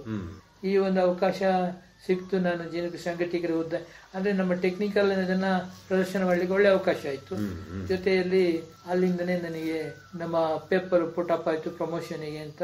ಆ ಪ್ರಮೋಷನ್ ಪುಟಪ್ ಆಗಿ ಗಜೆಟೆಡ್ ರ್ಯಾಂಕ್ ಜೇನು ಕೃಷಿ ಸಂಘಟಕರಾಗಿ ಆಗ ನಿಮ್ಮ ಕೆಲಸ ಯಾವ ರೀತಿ ಇರ್ತಾ ಇತ್ತು? ಅದು ಗೈಡೆನ್ಸ್, ರಿಪೋರ್ಟ್ ಕಲೆಕ್ಟ್ ಮಾಡೋದು, ಯಾವ ಸೆಂಟ್ರಲ್ ಹೇಗೆ ಕೆಲಸ ಮಾಡ್ತಾ ಇದ್ದಾರೆ ಅದೊಂದು ಇದೆ ಅಲ್ಲ, ನಮ್ಮ ಸಬಾರ್ಡಿನೇಟ್ಸ್ ಕೆಲಸ ಮಾಡ್ತಾ ಇದ್ದಾರೆ. ಆಗ ಪ್ರತ್ಯಕ್ಷ ಮಂತ್ಲಿ ರಿಪೋರ್ಟ್ ಕೊಡಬೇಕು. ವರ್ತುಲದಲ್ಲಿ ಒಂದೊಂದು ಮೀಟಿಂಗ್ ಅನ್ನು ಕರೆಯುವರು. ನಮ್ಮ ಜೇನು ಕೃಷಿ ಪ್ರದರ್ಶಕರು ಸಂಘದವರು ಸೇರ್ಕೊಂಡು ಮೀಟಿಂಗ್ ಮಾಡುವರು. ಎಷ್ಟು ಜೇನು ಒಕ್ಕಲು ಇದೆ, ಈ ಉದಾಹರಣೆ ವಿರಾಜಪೇಟೆ ಸೊಸೈಟಿ ವಿರಾಜಪೇಟೆಯಲ್ಲಿ ಮಾಡ್ತಾ ಇದ್ರು, ಭಾಗಮಂಡಲ ಸೊಸೈಟಿ ಮಡಿಕೇರಿಯಲ್ಲಿ ಮಾಡ್ತಾ ಇದ್ರು. ಹಾಗೆ ಎಲ್ಲ ಸೇರ್ಕೊಂಡು ಎಷ್ಟು ಜೇನು ಕುಟುಂಬ ಇದೆ. ಉದಾಹರಣೆಗೆ ಆಗ ಸುಮಾರು 13,000 ಜೇನು ಕೃಷಿಕರಿದ್ರು. ಅವ್ರ ಹತ್ರ ಇಷ್ಟು ಪೆಟ್ಟಿಗೆ ಇದೆ ಅಂತ, ಇಷ್ಟು ಜೇನುತುಪ್ಪ ಬರ್ಬೇಕಂತ ಒಂದು ಟಾರ್ಗೆಟ್ ಕೊಡೋರು. ಮಧುವನ ಅಂತ ನಮ್ಮಲ್ಲಿ ಇತ್ತು ಆಗ. ಜಕ್ಕನಹಳ್ಳಿ ಇರ್ಬೋದು, ಎಲ್ಲಾ ಕಡೆ ಮಧುವನಗಳು ಅಂತಿದ್ದು. ಜೇನು ಕೃಷಿ ಪ್ರದರ್ಶಕರಿಗೆ ಒಂದು ಮಧುವನ ಅಂದ್ರೆ ಜನಗಳಿಗೆ ತೋರಿಸ್ಲಿಕ್ಕೆ ಅಲ್ಲಿ ಒಂದು ಟಾರ್ಗೆಟ್ ಅನ್ನು ಸಹ ಕೊಡೋರು. ಇಷ್ಟು ಜೇನು ಉತ್ಪಾದನೆ ಮಾಡಿ ಪ್ರತ್ಯಕ್ಷ ಪ್ರದರ್ಶನ ತೋರಿಸ ಡೆಮೋ ಮಾಡ್ಲಿಕ್ಕೆ, ಡೆಮೋ. ಸೊ ಅದೊಂದು ಒಳ್ಳೆ ಕೆಲಸ ಆಗ್ತಾ ಇತ್ತು. ಪ್ರದರ್ಶನ ಅಂದ್ರೆ ಜೇನು ಸೇರಿಸೋದ್ರಿಂದ ಹಿಡಿದು ಹಂಗಾಮ್ ಬರ್ದು ಜೇನಿನಲ್ಲಿ ಪರಿಹರಿಸುವುದರಲ್ಲಿ ಏನ್ ಮಾಡಬೇಕು, ಪರಾರಿಯಾಗೋದು ಏಕೆ, ರಾಣಿ ನೊಣ ಏಕೆ ಆಗ್ತಿದೆ, ರಾಣಿ ನೊಣ ಸತ್ತು ಹೋದ್ರೆ ಹೇಗೆ ಅದನ್ನು ಗೊತ್ತು ಮಾಡಬೇಕು, ಆಗ ನಾವು ಏನ್ ಮಾಡಬೇಕು, ರಾಣಿ ಕೊಡೋದು ಹೇಗೆ, ಮತ್ತೆ ಹುತ್ತದಿಂದ ಜೇನು ಕುಟುಂಬ ಹಿಡಿಯೋದು ಹೇಗೆ, ಜೇನು ತೆಗಿಯೋದು ಹೇಗೆ, ಜೇನು ತೆಗೆದ ನಂತರ ಏನ್ ಮಾಡಬೇಕು, ಏನು ಕಾಳಜಿ ವಹಿಸ್ಬೇಕು ಜೇನಿನ ಶುದ್ಧತೆ ಬಗ್ಗೆ. ಸೊ ಇದನ್ನೆಲ್ಲ ನಾವು ಡೆಮೋನ್ಸ್ಟ್ರೇಷನ್ ಮಾಡಿ ಹೇಳ್ಕೊಡ್ತಾ ಇದ್ವಿ. ಅದನ್ನು ಭಾಗಮಂಡಲ ಟ್ರೈನಿಂಗ್ ಸೆಂಟರ್ ಸಹ ಸುಮಾರು 4,000ಗಿಂತ ಜಾಸ್ತಿ ಸ್ಟೇಟ್ ಲೆವೆಲ್ ತರಬೇತಿನ ಪಡ್ಕೊಳ್ತಾ ಇದ್ರು. ಆಗ ಪಡೆದಿದ್ದಾರೆ. ಬಟ್ ಅವರೆಲ್ಲ ಮಾಡಿದ್ರೆ ಏನೂ ಆಗ್ಬೋದು.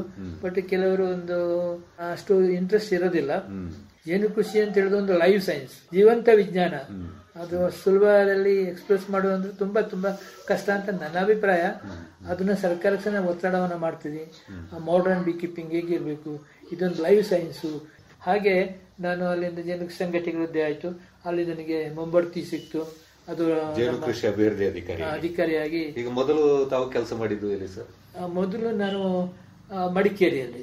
ಅದು ಮಡಿಕೇರಿ ಒಂದೇ ಆಫೀಸ್ ಇರೋದು. ಅದಕ್ಕೆ ಅದು ವೆಸ್ಟರ್ನ್ ಝೋನ್ ಅಂತ ಬರುತ್ತೆ.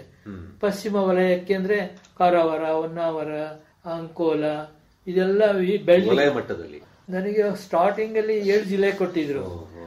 ಈ ಕಡೆ ಹಾಸನ ಇದೆಲ್ಲ ಮೊದಲು ಇತ್ತು. ಈ ಕಡೆ ಚಾಮರಾಜನಗರದವರೆಗಿತ್ತು. ಈ ಕಾಯಿಲೆ ಬಂದ ನಂತರ ಸ್ಟಾಫ್ ಇಲ್ಲಲ್ಲ. ಸೊ ನನ್ನನ್ನ ಈ ಬೆಳಗಾವಿಗೂ ಡೆಪ್ಯೂಟ್ ಮಾಡಿದ್ರು. ಸೊ ಇದನ್ನು ಸಹ ನೀವು ನೋಡ್ಕೊಳ್ಬೇಕಂತ. ಹಾಗೆ 13 ಜಿಲ್ಲೆಯಲ್ಲ ಅಲ್ಲೆಲ್ಲ ಹೋಗಕ್ಕಾಗ್ತಿತ್ತ, ಅವಕಾಶ ಇತ್ತು. ಆದ್ರೆ ಅಷ್ಟೊತ್ತಿಗೆ ವಾಹನ ಸೌಕರ್ಯವನ್ನು ಡಿಪಾರ್ಟ್ಮೆಂಟ್ ಪ್ರಾವಿಷನ್ ಮಾಡಿತ್ತಿಲ್ಲ. ಆದಷ್ಟು ಬಸ್ಸಿನಲ್ಲೇ ಪ್ರವಾಸ ಮಾಡಿ. ಮೊದಲು ನಮಗೆ ಚಿಕ್ಕಮಗಳೂರು, ಹಾಸನ, ಶಿವಮೊಗ್ಗ ಇತ್ತು.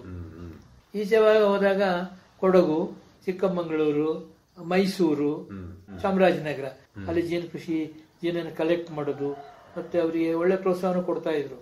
ಸೊ ಹಾಗೆ ಅಲ್ಲೆಲ್ಲ ನಾನು ವಿಸಿಟ್ ಮಾಡ್ತಾ ಇದ್ದೆ. ಟೆಕ್ನಿಕಲ್ ಸಲಹೆಗಳನ್ನು ಮತ್ತೆ ಪ್ರೋಗ್ರೆಸ್ ಯಾವ ತರ ಇದೆ ಅಂತ ಹೇಳ್ಕೊಳ್ಳೋದು.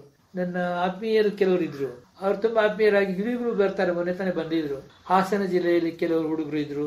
ಅವರೆಲ್ಲ ಬರ್ತಾರೆ, ಒಂದೊಮ್ಮೆ ಬರ್ತಾರೆ. ಅಂದ್ರೆ ನನಗೆ ಏನು ಬ್ಯಾಡ್ ಲಕ್ ಅಂತ ಹೇಳಿದ್ರೆ, ನಾನು ಏನೋ ಮಾಡುವ ಅಪೇಕ್ಷೆ ಇತ್ತು ನನ್ನ ಹತ್ರ. ತುಂಬಾ ಅಭಿವೃದ್ಧಿ ಪಡಿಸ್ಬೇಕು ಜೇನಿನ ಸಂಕುಲಕ್ಕೆ ಅಂತ. ಆದ್ರೆ ಬ್ಯಾಡ್ ಲಕ್ 1991ರಲ್ಲಿ ಜೇನುಗಳಿಗೆ ತಾಯಿ ಶೇಕ್ ಕಾಯಿಲೆ ಬಂದ್ಬಿಡ್ತು. 90% ಜೇನು ಕುಟುಂಬ ಕೊಡಗು ಜಿಲ್ಲೆ ಎಲ್ಲಾ ಕಡೆ ನಾಶ ಆಗುವುದು. ದೊಡ್ಡ ಹೆವಿ ಲಾಸು. ಜೇನು ಪ್ರಕೃತಿಗೆ ಮಾತ್ರ ಅಲ್ಲ, ಜೇನು ಸಾಕೋರಿಗೆ ಮಾತ್ರ ಅಲ್ಲ, ಎಲ್ಲರೂ ನಷ್ಟ ಆಯ್ತು. ಆದ್ರೆ ಸೊಸೈಟಿಗಳು ನಷ್ಟ ಪಟ್ಕೊಂಡಿಲ್ಲ. ಸೊಸೈಟಿಗಳು ಸರ್ವೇ ಆಗ್ಬೇಕು ಅನ್ನುವ ದೃಷ್ಟಿಯಿಂದ ಈ ಪಂಜಾಬ್, ಉತ್ತರ ಭಾರತದಿಂದ ಜೇನು ತರಿಸ್ಕೊಳ್ಳಿಕ್ಕೆ ಅವಕಾಶ ಕೊಟ್ಟು ತಾನೇ ನಾ ಟೆಕ್ನಿಕಲ್ ಆಫೀಸರ್ ಆಗಿ ಗೈಡ್ ಮಾಡ್ಬೇಕಿತ್ತು. ಕಾಯಿಲೆ ಬಂದ ನಂತರ ತುಂಬಾ ಪ್ರೊಡಕ್ಷನ್. ಉದಾಹರಣೆಗೆ ಭಾಗಮಂಡಲ ಸೊಸೈಟಿ 1-2 ಲಕ್ಷ ಕೆಜಿ ಬರ್ತಾ ಇತ್ತು. ಎಲ್ಲ ಕಡೆ ಬರ್ತಾ ಇತ್ತು. ಒಳ್ಳೆ ರೀತಿ ಜನಗಳಿಗೆ ಒಳ್ಳೆ ಜೇನುತುಪ್ಪ ಸಿಕ್ಕೋದು, ಕ್ವಾಲಿಟಿ ಜೇನುತುಪ್ಪ ಸಿಕ್ಕೋದು.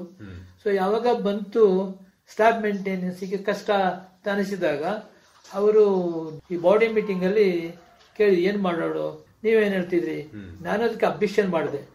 ನೀವು ತರಿಸ್ಕೊಂಡ್ರು ಕೊಡಗಿನ ಜೇನುತುಪ್ಪವಾಗಿ ಮಾರಿ ಅಂತ. ಆದ್ರೆ ಅವ್ರಿಗೆ ಒಪ್ಪಲಿಲ್ಲ. ಅದಕ್ಕೆ ಇಲ್ಲ, ಹಾಗೆ ಮಾಡಿ ನಿಮಗೆ ವ್ಯಾಪಾರ ಮಾಡ್ಲಿಕ್ಕೆ ಕಷ್ಟ ಆಗ್ತದೆ ಅಂತ. ಅದು ನಿಮಗೆ ಬಿಟ್ಟಿದ್ದು. ನಾನು ಮತ್ತೆ ಅಫಿಷಿಯಲಿ ಅವರಿಗೊಂದು ಡೈರೆಕ್ಷನ್ ಕೊಟ್ಟೆ, ಮಾಡ್ಬೇಕಲ್ಲ. ಡಿಪಾರ್ಟ್ಮೆಂಟ್ ಅವ್ರು ಕೇಳಿ ನಮ್ಮ ಡೈರೆಕ್ಟರ್ ಏನ್ ಮಾಡ್ತಿದ್ರು ನೀವು ವೆಂಕಟರಮಣವರೇ, ನೀವೊಂದು ಇನ್ಸ್ಟ್ರಕ್ಷನ್ ಕೊಡಿ ಅಂತ. ನಾನು ಎಕ್ಸ್ ಅಫಿಷಿಯೋ ಡೈರೆಕ್ಟರ್ ಆಗ. ಅವರು ನನ್ನನ್ನ ಬೋರ್ಡ್ ಇಂದ ತೆಗಿಯೋ ಪ್ಲಾನ್ ಮಾಡ್ಕೊಂಡ್ರು.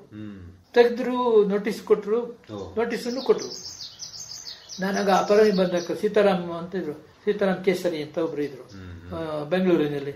ನಾನು ಅವ್ರು ಹೋಗಿ ಅಪ್ರೋಚ್ ಆಗಿದೆ, ಸರ್ ಈಗ ಮಾಡಿದಾರಲ್ಲ ಅದು ಹೆಂಗ್ ಮಾಡ್ತಾರ್ರಿ ಅವರು, ನಾವು ಎಕ್ಸ್ ಅಫಿಷಿಯೋ ಡೈರೆಕ್ಟ್ರು, ನಾವು ಹಣ ಕೊಡ್ತೀವಿ, ನಮ್ಮ ಇಲಾಖೆ ಅಂಡರ್ ಇರೋದು. ಅವ್ರಿಗೆ ನೋಟಿಸ್ ಇಶ್ಯೂ ಮಾಡು, ಪ್ಲೀಸ್ ನೀವು ಇನ್ನವನ್ನ ಕೈ ಬಿಡ್ಲಿಕ್ಕೆ ಕೊಡು ತಗೊಳ್ಳಿ ಅಂತ. ಸೊ ಅದೊಂದು ರಾಜಕೀಯದಲ್ಲಿ ಬೋರ್ಡ್ ಆಫ್ ಡೈರೆಕ್ಟರ್ಸ್ ಅಲ್ಲಿ ನೆಕ್ಸ್ಟ್ ಎಲೆಕ್ಷನ್ ಅಲ್ಲಿ ಸಹ ತುಂಬಾ ಟಾಪಿಕ್ ರೈಸ್ ಆಗಿ ನಾನು ಸಹ ಎಕ್ಸ್ ಅಫಿಷಿಯೋ ವೋಟಿಂಗ್ ಮಾಡಬೇಕು, ಆ ವೋಟಿಂಗ್ ಪವರ್ ಅಷ್ಟರಲ್ಲಿ ನಾನು ಇವರಿಂದ ಆರ್ಡರ್ ತಗೊಂಡ್ ಬಂದಿದ್ದೆ. ಯಾರಿಂದ? ನಮ್ಮ ಡೈರೆಕ್ಟರೇಟ್ ತಗೊಂಡ್ ಬಂದಿದೆ, ಇವ್ರಿಗೆ ಪವರ್ ಇದೆ, ಹಕ್ಕಿದೆ, ವೋಟಿಂಗ್ ಪವರ್ ಇದೆ ಅಂತ. ಆಗ ಬಹುಶಃ ನಮ್ಮ ಹಿಂದಿನ MLA ಮಾದಪ್ಪನವರು ಅಂತ ಇದ್ರು. ಸೊ ಅವ್ರು ಕರ್ಸ್ಕೊಂಡ್ರು, ನನ್ನ ಕರ್ಸ್ಕೊಂಡು, ವೆಂಕಟರಮಣ ಏನ್ ಹೇಳ್ತೀರಾ ನೀವು, ಈ ಮೀಟಿಂಗು ಈ ಸಭೆ ನಿಮ್ಮ ಮೇಲೆ ಡಿಪೆಂಡ್ ಆಗಿದೆ. ನಾನು ತುಂಬಾ ಯೋಚನೆ ಮಾಡಿದೆ, ನನ್ನಿಂದ ಆಗಿ ಒಂದು ಸಮಸ್ಯೆ ಕೆಟ್ಟ ಹೆಸರು ಬರಬಾರ್ದು ಅಂತ ನಾನು ಯೋಚನೆ ಮಾಡಿದೆ. ಓಕೆ ಸರ್, ನಾನು ಸೊ ಹಾಗೆ ನನ್ನಿಂದ ಒಳ್ಳೆ ಸೇವೆಯನ್ನ ನಾನು ಮಾಡ್ಕೊಂಡು ಬಂದೆ. ಬಟ್ ನಂದು ಮೇನ್ ಕಾಳಜಿ ಏನಂತ ಹೇಳಿದ್ರೆ ಜನ ಸಂಕುಲ ಉಳಿಬೇಕು ಒಂದು. ಆಮೇಲೆ ಜನರಿಗೆ ಇವತ್ತಿನ ಜನರೇಷನ್ ಏನು ಅಂತ ಹೇಳಿದ್ರೆ ಅವರಿಗೆ ಕಲಬೆರಕೆ ಅಂದ್ರೆ ಏನು ಅಂತ ಗೊತ್ತಿಲ್ಲ. ಯಾವುದೇ ವಿಚಾರ ತಗೊಳ್ಳಿ, ಇವತ್ತು ತಾವು ನೋಡಿರ್ಬೋದು, ಈಗ ನಾನು ಅಷ್ಟೇನೆ, ನಮ್ಮ ಆರೋಗ್ಯ ಇದ್ರೆ ನಾವು ಭಾಗ್ಯ, ನಮಗೆ ಆರೋಗ್ಯವೇ ಭಾಗ್ಯ. ಒಂದು ಮಾತೆ ಇಂಗ್ಲಿಷ್ ನಲ್ಲಿ ಏನೇನು ನಮಗೆ ಇಂಪಾರ್ಟೆಂಟ್, ಒಂದು ಆರೋಗ್ಯ, ಹೆಲ್ತ್ ಇಸ್ ವೆಲ್ತ್ ಅಂತ, ಹೆಲ್ತ್ ಇಸ್ ವೆಲ್ತ್, ಹಣ ನೆಕ್ಸ್ಟ್, ಮತ್ತೆ ಇನ್ನೇನು ಕ್ಯಾರೆಕ್ಟರ್. ಯಾವಾಗ ನಮ್ಮ ಕ್ಯಾರೆಕ್ಟರ್ ಲಾಸ್ ಆಯ್ತು ಎವ್ರಿಥಿಂಗ್ ಇಸ್ ಲಾಸ್ಟ್ ಅಂತ ಹೇಳ್ತಾರೆ ಅಲ್ವಾ. ಅದರಿಂದ ನಮ್ಮ ಗುಣಮಟ್ಟ ಆ ಭಗವಂತ ನಮಗೆ ಎಲ್ಲ ಕೊಟ್ಟಿದ್ದಾನೆ, ಕೈ ಕೊಟ್ಟಿದ್ದಾನೆ, ಕಾಲು ಕೊಟ್ಟಿದ್ದಾನೆ, ಈ ಶಕ್ತಿ ಯಾರಿಗೂ ಕೊಡ್ಲಿಲ್ಲ. ಶರೀರ ಕೊಟ್ಟಿದ್ದಾನೆ, ಕಣ್ಣು ಕೊಟ್ಟಿದ್ದಾನೆ. ಬಹುಶಃ ಅದನ್ನ ಉಪಯೋಗಿಸುವ ಕೆಪಾಸಿಟಿ ಮನುಷ್ಯನಲ್ಲಿ ಇದೆ, ಅದನ್ನು ಉಪಯೋಗ ಮಾಡ್ತಾ ಇಲ್ಲ ಅಂತ ನನ್ನ ಭಾವನೆ, ಇದು ನನ್ನ ಅನಿಸಿಕೆ. ನಾನು ಬುದ್ಧಿವಂತ ಅಂತಾನೆ ಹೇಳ್ತಾ ಇಲ್ಲ, ಬಟ್ ನಾನು ಏನು ಇವತ್ತು ನನಗೆ ಅನಾರೋಗ್ಯ ಆದ್ರೂ ಸಹ ನಾನು ಅಯ್ಯೋ ದೇವ್ರು ಈಗ ಮಾಡ್ತಲ್ಲ, ನಾನು ಕೂತು ತಿನ್ನುವ ವ್ಯಕ್ತಿನೇ ಅಲ್ಲ. ಈಗ ಉದಾಹರಣೆಗೆ ನಾನು ಅಲ್ಲಿಂದ ಜಾಬ್ ಎಲ್ಲ ನಿವೃತ್ತಿ ಆದ ಮೇಲೆ ಜಮೀನ್ ವರ್ಷದಲ್ಲಿ ತಾವು ರಿಟೈರ್ಡ್ ಆಗಿದ್ದು ಸರ್? 2002 ರಿಟೈರ್ಡ್ ಆದ ಮೇಲೆ ನಾನು ಸರಿಸುಮಾರು 22 ವರ್ಷ ಆಯ್ತು. ಒಂದು ಸಣ್ಣ ಹಣ ಸಿಕ್ತಾಗ ನನಗೆ ಒಂದು 7 ಲಕ್ಷ ಹಣ ಸಿಕ್ತು, ಸಣ್ಣ ಹಣ. ಸೊ ಅದರಿಂದ ನಮ್ಮ ಮನೆಯವರು ಒಂದೇ ಹುಡುಗ ಇರೋದಲ್ವಾ, ಏನಾದ್ರು ಒಂದು ಮಾಡಿ ಮಕ್ಕಳಿಗೆ ಸಣ್ಣ ಏನೊಂದು ಪ್ರಾಪರ್ಟಿ ತಗೊಳ್ಳೋಣ ಅಂತ ಅನಿಸಿತ್ತು. ಬೇರೆ ಅರ್ನಿಂಗ್ಸ್ ಏನ್ ಮಾಡಿಲ್ಲ, ಇದೆಲ್ಲ ಎನ್ಸಿಸ್ಟಲ್ ಆದ್ರೂ. ಈಗ ರಿಟೈರ್ಡ್ ಆದ್ಮೇಲೆ ತಮ್ಮ ಫ್ಯಾಮಿಲಿ ಅವರು ಮಕ್ಕಳು? ಈಗ ನಮ್ಮ ಮಗ ಇದ್ದಾನೆ, ನಮ್ಮ ಸೊಸೆನು ಅವಳು ಸಹ TCH ಮಾಡಿದ್ಲು, ಪ್ರೈವೇಟ್ ಟೀಚರ್ ಪೋಸ್ಟ್ ಅಲ್ಲಿ ಇದ್ಲು. ಶನಿವಾರ ಸಂತೆ ಅವರು ಮೂಲತಃ ಶನಿವಾರ ಸಂತೆ ಅಪ್ಸೆಟ್ ಇಲ್ಲಿ ಅಂತ. ನಾನು ಇವ್ರು ಏನಾದ್ರು ಇವನು ಕ್ವಾಲಿಫೈಡ್, ಅವಳು TCH ಜಾಬ್ ಅಲ್ಲಿ ಇದ್ದು ಪ್ರೈವೇಟ್ ಅಲ್ಲಿ, ಏನೋ ಮಾಡ್ಕೊಳ್ಬಹುದು ಅನ್ಸುತ್ತೆ. ಏನೋ ದೇವ್ರ ಸಂಬಂಧನ ಜೋಡಿಸಿದ್ರು. ಬಟ್ ಅವ್ರದ್ದು ಬೈ ಮದುವೆ ಆದ್ಮೇಲೆ ಜಾಬ್ ಮಾಡ್ಲಿಲ್ಲ. ಮಗಳು ಅವಳು ಸಹ ಡಿಪ್ಲೊಮಾ ಹೋಲ್ಡ್ರು, ಬಟ್ ಅವಳು ಏನೋ ಒಂದು ಕಾರಣದಿಂದ ಆಧ್ಯಾತ್ಮಿಕ ಲೈನ್ ಅಲ್ಲಿ, ಆಧ್ಯಾತ್ಮಿಕ ಸ್ಪಿರಿಚುವಲ್ ಅಲ್ಲಿ ಹೊರಟ್ಬಿಟ್ಟು. ಸೊ ಹಾಗೆ ಸಹ ನಾನು ಸಹ ಆಧ್ಯಾತ್ಮಿಕ ಲೈನ್ ಅಲ್ಲಿ ನಾನು ಸಹ ತೊಡ್ಕೊಂಡೆ, ನನ್ನ ಫ್ಯಾಮಿಲಿ ಸಮೇತ. ಅಂದ್ರೆ ಎಲ್ಲ ಸಾತ್ವಿಕರಾಗೋಣ ಅಂತ. ಆ ಸಾತ್ವಿಕ ಗುಣವನ್ನೇ ನಾವು ಪಡ್ಕೊಳ್ಬೇಕು. ಜಗತ್ತಲ್ಲಿ ಏನೂ ಇಲ್ಲ, ನಾವೆಲ್ಲ ಸಾತ್ವಿಕರಾದಾಗ ಮಾತ್ರ ಈ ಪ್ರಪಂಚ ಆಧ್ಯಾತ್ಮಿಕ ಲೈನ್ ಅಲ್ಲಿ ಹೋದಾಗ ಮಾತ್ರ ಸುಖ ಶಾಂತಿ. ಶಾಂತಿ ಬೇಕಲ್ಲ ಮನುಷ್ಯನಿಗೆ, ಸುಖ ಬೇಕು. ಸುಖ ಅಂದ್ರೆ ಏನು? ಶಾಂತಿ. ಶಾಂತಿ ಇದ್ರೆ ಸುಖ ತನ್ನಷ್ಟಕ್ಕೆ ಬರುತ್ತೆ. ಮತ್ತೆ ನಾನು ಈಗ ಈ ಮನೆಯನ್ನ ಮಾಡ್ಕೊಂಡಿರ್ಬೋದು, ಇದು ಒಂದು ನೆಪ ಮಾತ್ರಕ್ಕೆ ಮನೆ ಮಠ. ಅದು ಶಾಂತಿ ನೋಡ್ಲಿಕ್ಕೆ ಕಣ್ಣಿಂದ ಬಹುಶಃ ಸಂತೋಷವನ್ನು ಕೊಡ್ಬೋದು, ಅದು ಸಹ ಅಷ್ಟೇನೆ. ಓವರ್ ಆಗಿ ನಾನು ಇಷ್ಟಪಡೋದಿಲ್ಲ. ಈಗ ನಾನು ಮೈಸೂರು ಬೆಂಗಳೂರು ಹೋದಾಗ ನೋಡ್ತೀವಿ, ಅಯ್ಯೋ ಆ ಬಿಲ್ಡಿಂಗ್ಗಳು ಅದು ಏನದು, ಆ ಭಗವಂತನಿಗೆ ಗೊತ್ತು ಅಂತ ನಾನು ತುಂಬಾ ಫೀಲ್ ಮಾಡ್ಕೊಳ್ತೀನಿ. ನಮ್ಮ ಭಾಗಮಂಡಲದಿಂದ ಹೊರಟ್ರೆ, ಕುಶಾನಗರ ಹೊರಟ್ರೆ ಮೈಸೂರುವರೆಗೆ ಮಂಡ್ಯ ಹಾರಿಸ್ತೀನಿ. ಆ ಗದ್ದೆ ಬೈಲು, ಆ ಚಿನ್ನದ ಬಣ್ಣ ಕೊಡುವ ಭತ್ತವನ್ನು ನೋಡಿದ್ರೆ ಸಂತೋಷ ಆಗ್ತಿತ್ತು. ಇವತ್ತಲ್ಲಿ ಏನಿಲ್ಲ, ಬಂಗಾರದ ತೆನೆ ಅಂತ ಹೇಳ್ತಿದ್ದೆ. ಇವತ್ತು ನೋಡೋಕೆ ದುಃಖ ಆಗ್ತಿದೆ ನಮ್ಗೆ. DVG ಅವ್ರದ್ದು ಒಂದು ಮಾತಿದೆ, ಇರುವ ಭಾಗ್ಯವನ್ನೆನೆದು ಬಾರನೆಂಬುದನ್ನ ಬಿಡು ಅಂತ ಹೇಳಿಬಿಟ್ಟು, ಹರ್ಷಕ್ಕಿದೆ ದಾರಿ, ಹರ್ಷಕ್ಕಿದೆ ದಾರಿ ಅಂತ ಹೇಳಿ ಒಂದು. ತಾವು ಗಮನಿಸಿರ್ಬೋದು, ಸರ್ಕಾರಿ ಬಸ್ಗಳ ಡ್ರೈವರ್ ಬಸ್ಸಿನ ಹಿಂಭಾಗದಲ್ಲಿ ಹಾಕಿರ್ತಾರೆ ಬೋರ್ಡ್ ಅನ್ನ, ಅದನ್ನ ನೋಡಿ ಜನ ತಿಳ್ಕೊಳ್ಬೇಕು. ಅದು ತುಂಬಾ ಚೆನ್ನಾಗಿದೆ ಆ ಸ್ಲೋಗನ್. ಈ ಎಲ್ಲರೂ ಒಂದು ಕಾಷನ್ ಸಂದೇಶವನ್ನು ಹಾಕಿದ್ದಾರೆ. ಧೂಮಪಾನ ಮಾಡಬೇಡಿ ಅಂತ. ಆದ್ರೆ ಯಾರಿಗೆ ಧೂಮಪಾನ ತೆಗೆದ್ಬಿಟ್ರು, ಯಾರಿಗೆ ಮಾಡಬೇಡಿ ಅಂತ ಹೇಳಿದ್ದಾರೆ, ಹೆಂಗಸರು ಮಾಡಬೇಡಿ ಅಂತ ಹೇಳಿದ್ದಾರೆ. ಕೊನೆಗೆ ಕಿತ್ತ ಹಾಕ್ಬಿಟ್ರು. ಸೊ ಇದೆಲ್ಲ ಕಣ್ಣಿಂದ ನೋಡುವಂತದ್ದು. ಬಟ್ ನನ್ನ ಸಜೆಷನ್ ಅಷ್ಟೇನೆ, ಯಂಗ್ ಜನರೇಷನ್ಗೆ ಧೂಮಪಾನ ಮಾಡಬೇಡಿ, ಮಾಂಸ ಬಿಡಿ, ಅದು ಏನ್ ಮಾಡ್ಲಿಕ್ಕೆ ಆಗಲ್ಲ, ತಿನ್ನಿ, ಅದನ್ನ ಇತಿಮಿತಿಯಲ್ಲಿ ತಿನ್ಬಹುದು. ಬಟ್ ಮದ್ಯಪಾನ ಅಂತೂ ಮಾಡ್ಲೇಬೇಡಿ. ಗಾಂಧಿ ಪಾಲಿಸಿ. ಜಾತಿ ಅಂತ ಯಾರು ಹೇಳಲಿಕ್ಕೆ ಹೋಗ್ಬೇಡಿ. ಜಾತಿ ಇಲ್ಲ, ನಾವು ಮಾನವ ಧರ್ಮ, ಮಾನವ ಕುಲ ಅಂತ ಹೇಳುವ ಮನುಷ್ಯ ಜಾತಿ ತಾನೊಂದೇ ಆದಿಕವಿ ಪಂಪ ಅವರು ಹೇಳಿದ ಮಾತು. ಮಾನವರಾಗೋಣ, ಮಾನವನಂತ ನೋಟ್ಸ್ ಎಲ್ಲ ಎಷ್ಟೋ ಮಾಡಿ ಇಟ್ಟಿದ್ದೀನಿ. ಮಾನವರಾಗೋಣ, ನಾವು ಮಾನವರಲ್ಲ, ನಾವೆಲ್ಲ ವಿಶ್ವ ಮಾನವರಾಗೋಣ. ಕುವೆಂಪು ಅವರದ್ದು ಸಂದೇಶ. ವಿಶ್ವ ಮಾನವರಾದಾಗ ಈ ವಾರ್ ಫೀಲ್ಡ್ ಇದೆಲ್ಲ ಬರೋಲ್ಲ. ಇವತ್ತು ವರ್ಮಿಕಲ್ಚರ್, ಇವತ್ತು ದನ ಇಲ್ಲ ನಮ್ಮಲ್ಲಿ. ಇದೇ ಉತ್ತರ ಭಾರತದಲ್ಲಿ ಬಹುಶಃ ದನಗಳು ಸಂಖ್ಯೆ ಇದೆ. ನಾನು ಉತ್ತರ ಭಾರತದ ಕಡೆ ಸಹ ನಾನು ಹೋಗಿದ್ದೀನಿ, ಮೌಂಟ್ ಆಬು ಎಲ್ಲ ಹೋಗಿದ್ದೀನಿ. ಸೊ ಕೆಲವು ಕಡೆ ರಾಜಸ್ಥಾನದಲ್ಲಿ ಸಹ ನೀರಾವರಿ ಯೋಜನೆಗಳಿಗೆ ತುಂಬಾ ಆಸ್ತಿಯನ್ನು ಕೊಟ್ಟಿದ್ದಾರೆ. ಈ ನಮ್ಮ ಕರ್ನಾಟಕದಲ್ಲಿ ಚೆನ್ನಾಗಿದೆ, ದೇವ್ರ ದಯೆಯಿಂದ ಏನ್ ತೊಂದರೆ ಇಲ್ಲ. ಸಾಕಷ್ಟು ಅಭಿವೃದ್ಧಿಯನ್ನ ವೀರೇಂದ್ರ ಪಾಟೀಲ್ ಇರ್ಬೋದು, ಖುಷಿ ಎಲ್ಲರೂ ಆತಿಥ್ಯನ ಕೊಟ್ಟಿದ್ದಾರೆ. ಎಲ್ಲೋ ಒಂದು ಕಡೆ ಏನ್ ಮಾಡ್ಲಿಕ್ಕೆ ಆಗಲ್ಲ. ಈ ಎಲ್ಲಾ ಬೆರಳುಗಳು ಚೆನ್ನಾಗಿದ್ರೆ ಹೇಗೆ, ಆ ಎಲ್ಲಾ ಬೆರಳು ಚೆನ್ನಾಗಿದ್ರೆ ಚಪ್ಪಾಳೆ ಚೆನ್ನಾಗಾಗ್ತಿದೆ, ಎಲ್ಲವೂ ಚೆನ್ನಾಗಾಗ್ಬೋದು ಅಂತ ನನ್ನ ಭಾವನೆ. ಬಹುಶಃ ಈ ನಿಟ್ಟಿನಲ್ಲಿ ಎಲ್ಲರೂ ಶುದ್ಧ ಅಸ್ತ್ರಾದಾಗ ಮಾತ್ರ ನಾವೆಲ್ಲ ಮಾನವ ಕುಲ ಅಂತ ಹೇಳ್ಬಹುದು. ಎಲ್ಲ ಚೆನ್ನಾಗಾಗ್ತೀವಿ, ಯಾರಿಗೆ ಸಮಸ್ಯೆಗಳು ಬರಲ್ಲ. ಕೂಡ ಅದ್ರ ಬಗ್ಗೆ ಚಿಂತನೆಯನ್ನ ಹರಿಸಬೇಕು. ಆ ತಾಯಿ ಮಾತ್ರ ನಮಗೆ ಯಾರಿಗೆ ತೊಂದರೆಯನ್ನು ಕೊಡೋದಿಲ್ಲ. ತಾಯಿ ಯಾವ ತೊಂದರೆಯನ್ನು ಕೊಡ್ತಾರೆ, ಸಾರಿ ಸಾರಿ ಸಾರಿ ಸಾರಿ ಹೇಳಿ ಕೊನೆಗೆ ಪೆಟ್ಟು ಕೊಡ್ತಾಳ ಅಷ್ಟೇ. ಹಾಗೆ ನಮ್ಮ ಭೂಮಿ ತಾಯಿಯೇ ಸಹ, ಈ ಭೂಮಿ ತಾಯಿ ಸಹ ಈಗ ನಾವು ಇತ್ತೀಚಿನ ದಿನಗಳಲ್ಲಿ ನೋಡಿದ್ವು, ಲ್ಯಾಂಡ್ ಸ್ಲೈಡ್ ಅದೆಲ್ಲ ಆಯ್ತು. ಯಾಕಾಗ್ತಾ ಇದೆ ಅಂತ ಹೇಳಿದ್ರೆ ಜನಗಳ ದುರಾಸೆಯಿಂದ. ಪ್ರಕೃತಿಯಿಂದ ನಾವು ಕಲಿಯುವಂತ ಪಾಠಗಳು ಬಹಳಷ್ಟು ಇದೆ. ಉದಾಹರಣೆಗೆ ಜೇನುದುಂಬಿಗಳನ್ನು ಆಗ್ಲೇ ಹೇಳಿದ್ರಲ್ಲ, ಶುಚಿತ್ವ, ಡಿಫೆನ್ಸ್ ಅಂದ್ರೆ ದೇಶವನ್ನ ರಕ್ಷಿಸುವುದು, ಸಹಕಾರಿ ತತ್ವ, ಮತ್ತೆ ಫ್ಯಾಮಿಲಿ ಪ್ಲಾನಿಂಗ್, ಕೌಟುಂಬಿಕ ಯೋಜನೆ. ಆ ಕೌಟುಂಬಿಕ ಯೋಜನೆ ಅವು ಅಡಾಪ್ಟ್ ಮಾಡ್ಲಿಲ್ಲ ಅಂದ್ರೆ ಆ ಜೇನು ಸಂಕುಲ ಉಳಿಲಿಕ್ಕೆ ಸಾಧ್ಯ ಇಲ್ಲ. ಅಂದ್ರೆ ಆಹಾರ ಬರುವಾಗ ಹೆಚ್ಚು ಪಾಪ್ಯುಲೇಷನ್ ಮಾಡ್ಕೊಡ್ತದೆ, ಮಾಡುವ ನಿಯತ್ತನ್ನ ಮಾಡ್ಕೊಡ್ತದೆ. ಈ ನಾವೇನ್ ಮಾಡ್ತೇವೆ ಅಂದ್ರೆ ಮಕ್ಕಳೇ ದೊಡ್ಡದು ಅಂತ, ಅದು ಹಾಗೆ ಅಂತ ನಾವ್ ಹೇಳಕ್ ಆಗಲ್ಲ. 30 ಕೋಟಿ ಇದ್ದ ಜನಸಂಖ್ಯೆ ಇವತ್ತು 150 ಕೋಟಿ 200 ಕೋಟಿ ಆಗಿರ್ಬೋದು. ಆದ್ರೆ ಭೂಮಿ ಅಷ್ಟೇ ಇದೆ. ಆದ್ರೆ ಭೂಮಿ ತಾಯಿಯು ಅಷ್ಟೇ ಅವಕಾಶವನ್ನ ಕೊಟ್ಟಿದೆ. ಆ ಅವಕಾಶವನ್ನ ಜನ ಸದುಪಯೋಗ ಮಾಡ್ಕೊಳ್ಳಿ, ದುರುಪಯೋಗ ಆಗ್ಬಾರ್ದು. ಸರ್, ಈಗ ತಮ್ಮ ನಿವೃತ್ತಿ ಬದುಕು, ತಮ್ಮ ಹವ್ಯಾಸಗಳು ಹೇಗೆ, ಟೈಮ್ ಪಾಸ್ ಹೇಗೆ ಮಾಡ್ತಾ ಇದ್ರಿ? ಸರ್, ನಾನೀಗ ನಿವೃತ್ತಿಯಾಗಿ ಬಹುಶಃ 22 ವರ್ಷ ಆಯ್ತು. ಈ ಮಧ್ಯದಲ್ಲಿ ಅದಕ್ಕಾಗಿ ಸ್ವಲ್ಪ ಜಮೀನ್ ತಗೊಂಡು ಜಮೀನಲ್ಲಿ ಜೋಳ ಬರೆಯೋದು, ಆಮೇಲೆ ಈ ಬೇಬಿ ಕಾರ್ನ್ ಇತ್ಯಾದಿ ಕೆಲಸಗಳನ್ನ ಮಾಡ್ಕೊಂಡು ಬಂದು ತುಂಬಾ ಚೆನ್ನಾಗಿ ದನ ಸಾಕೋದು. ಬಹಳ ದನ ಸಾಕೋದ್ರಲ್ಲಿ ನನ್ನ ಮಿಸ್ಸಸ್ಗೆ ತುಂಬಾ ಆಸಕ್ತಿ. ಅದು ನಮ್ಮ ಸರ್ವಿಸ್ ಅಲ್ಲಿ ಅಷ್ಟೇನೆ. ನಾನು ಎಲ್ಲೆಲ್ಲ ಹೋಗಿದ್ದೆ ಬಹುಶಃ ಅಲ್ಲಿ ಸಹ ದನ ಸಾಕ್ತಾ ಇದ್ದೆ. ಸುಬ್ರಹ್ಮಣ್ಯದಲ್ಲ ಹೋಗಿ ದನ ತಂದಿದ್ದೆ. ಅದು ದನ ಅಂದ್ರೆ ನನಗೆ ಪಂಚಪ್ರಾಣ, ನನ್ನ ಒಂದು ಭಾಗ. ಅದು ಯಾವುದು ಅದನ್ನು ಮಾಡ್ತಾ ಇದ್ದೆ ಹೂಡಿಗೆಯಲ್ಲಿ. ಬಹಳ ಸಂಪಾದನೆ, ಸುಮಾರು 1 ಲಕ್ಷದವರೆಗೆ ಬರೀ ದನಗಳನ್ನ ಮಾರಿ ಸಂಪಾದನೆ ಅಂತಲ್ಲ, ಒಂದು ಗಳಿಸ್ತಾ ಇದ್ದೆ. ಜೊತೆಯಲ್ಲಿ ಬೇಬಿ ಕಾರ್ನು, ಮತ್ತೆ ಜೋಳ, ತರಕಾರಿ, ಅಲಸಂಡೆ. ನಾನು ಮಾಡಿದ ಕೆಲಸವೇ ಇಲ್ಲ. ಬಹುಶಃ ನಾನು ಆಗ ಆ ಕೂಡಿಗೆಯಲ್ಲಿ ಕೆಲವು ಮಕ್ಕಳೆಲ್ಲ ಸುಮ್ಮನೆ ಟೈಮ್ ಪಾಸ್ ಮಾಡೋರು. ಒಂದು ಕಟ್ಟೆ ಇತ್ತು ರಿಟೈರ್ಡ್ ಆದ್ಮೇಲೆ. ಆಗ ಅಲ್ಲಿಯ ಹೆಣ್ಮಕ್ಳು ನೋಡಿ, ಆ ತಾತ ಏನ್ ಕೆಲಸ ಮಾಡ್ತದೆ, ನೀವು ಹಿಂಗೆ ಮನಗ್ತಿರಲ್ಲ ಅಂತ. ಅಲ್ಲಿಯ ಹುಡುಗರು ಸೋಮಾರಿಗಳು ಅಂತಾರೆ. ಸೊ ಅವರು ಯಾವಾಗ ನಾನು ಈ ಕೆಲಸವನ್ನ ಮಾಡ್ಲಿಕ್ಕೆ ಶುರು ಮಾಡಿದೋ, ಅವರು ಸಹ ವೈಟಿ ರಾಜ್ಯ ಅಂತ ಇದ್ರು ಒಬ್ರು, ತೆಂಗು ಬೆಳೆಗಾರ ನಮ್ಮ ತೋಟದ ಪಕ್ಕದಲ್ಲಿ. ಮತ್ತೆ ನಾಣೆ, ಕಟ್ಟೆ ಮನೆ ನಾಣೆ. ಸೊ ಹಾಗೆ ಒಂದು ಜನರಿಗೆ ಪ್ರೋತ್ಸಾಹ, ನನ್ನಿಂದ ಜನರಿಗೆ ಏನಾದ್ರು ಒಂದು ಒಳ್ಳೆಯ ಸಿಗ್ತದೆ.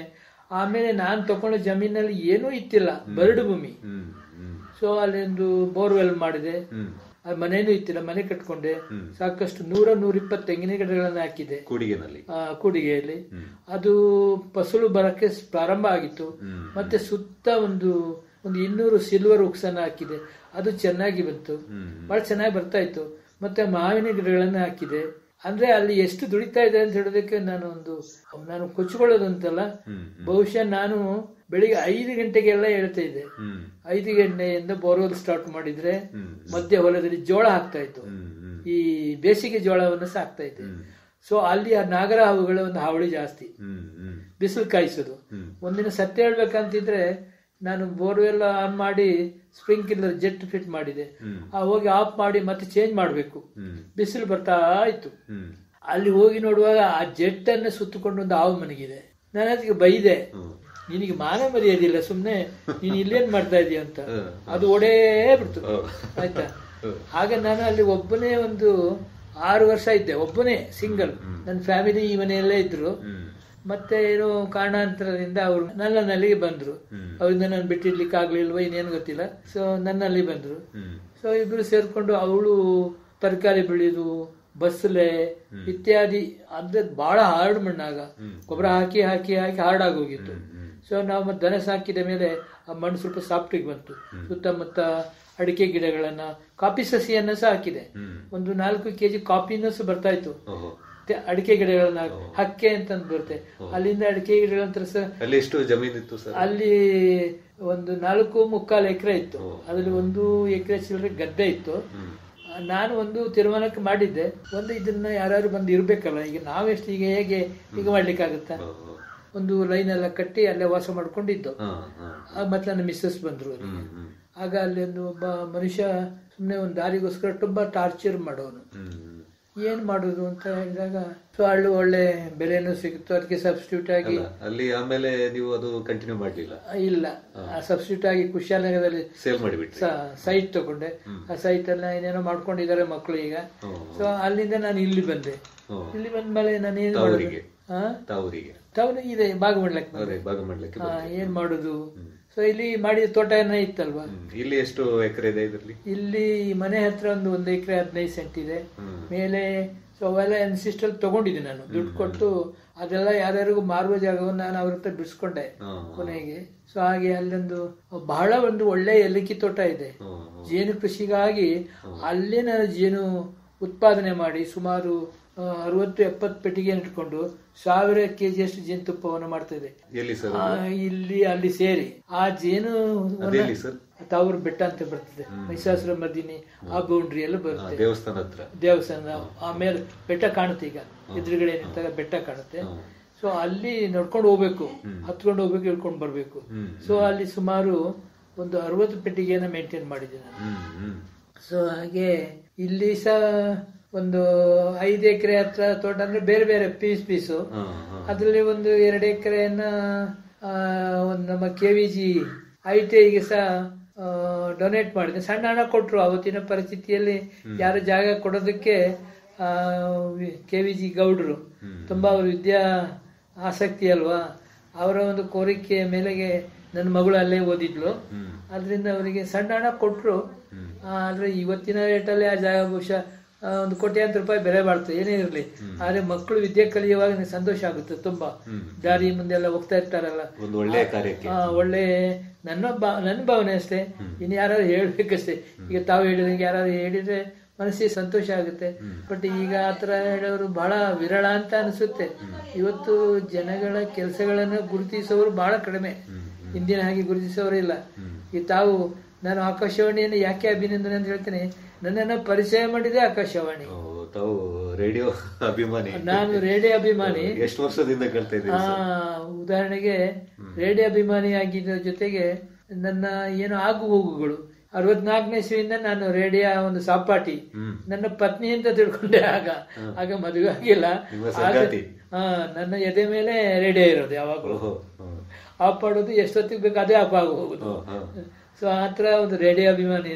ರೇಡಿಯೋ ಒಂದು ಒಳ್ಳೆ ಇವತ್ತು ಮೀಡಿಯಂ ವೇವ್ ತುಂಬಾ ಒಳ್ಳೆ ಒಂದು ಪ್ರಚಾರ. ಈಗ ನಾನು ಟಿವಿ ಅಂತೂ ನೋಡಕ್ ಹೋಗಲ್ಲ, ಬರೀ ನ್ಯೂಸ್ ಒಂದು ಬಿಟ್ಬಿಟ್ರೆ ಇನ್ನು ಯಾವುದು ನೋಡೋದಿಲ್ಲ, ತುಂಬಾ ಕಡಿಮೆ. ಸೊ ಹಾಗೆ ರೇಡಿಯೋ ನಮ್ಮ ರೇಡಿಯೋ ಅಭಿಮಾನಿಗಳಿಗೆ ನಾನು ಕಿವಿ ಮಾತು ಹೇಳುದು, ನೀವು ರೇಡಿಯೋವನ್ನ ಮಾತ್ರ ಒಂದು ಇಟ್ಕೊಳ್ಳಿ, ಎಲ್ಲಾ ವಿಷಯವನ್ನ ಕೇಳಿ. ಕೃಷಿ ಇರ್ಬೋದು, ಬೇಡಂದ್ರೆ ಬಿಟ್ಟಾಕಿ, ಬೇಕಾದ ವಿಷಯಗಳನ್ನ ತಗೊಳ್ಳಿ, ಆಯ್ತಾ. ಪ್ರಚಾರದ ಅಬ್ಬರ ಬೇಡ ನಮಗೆ.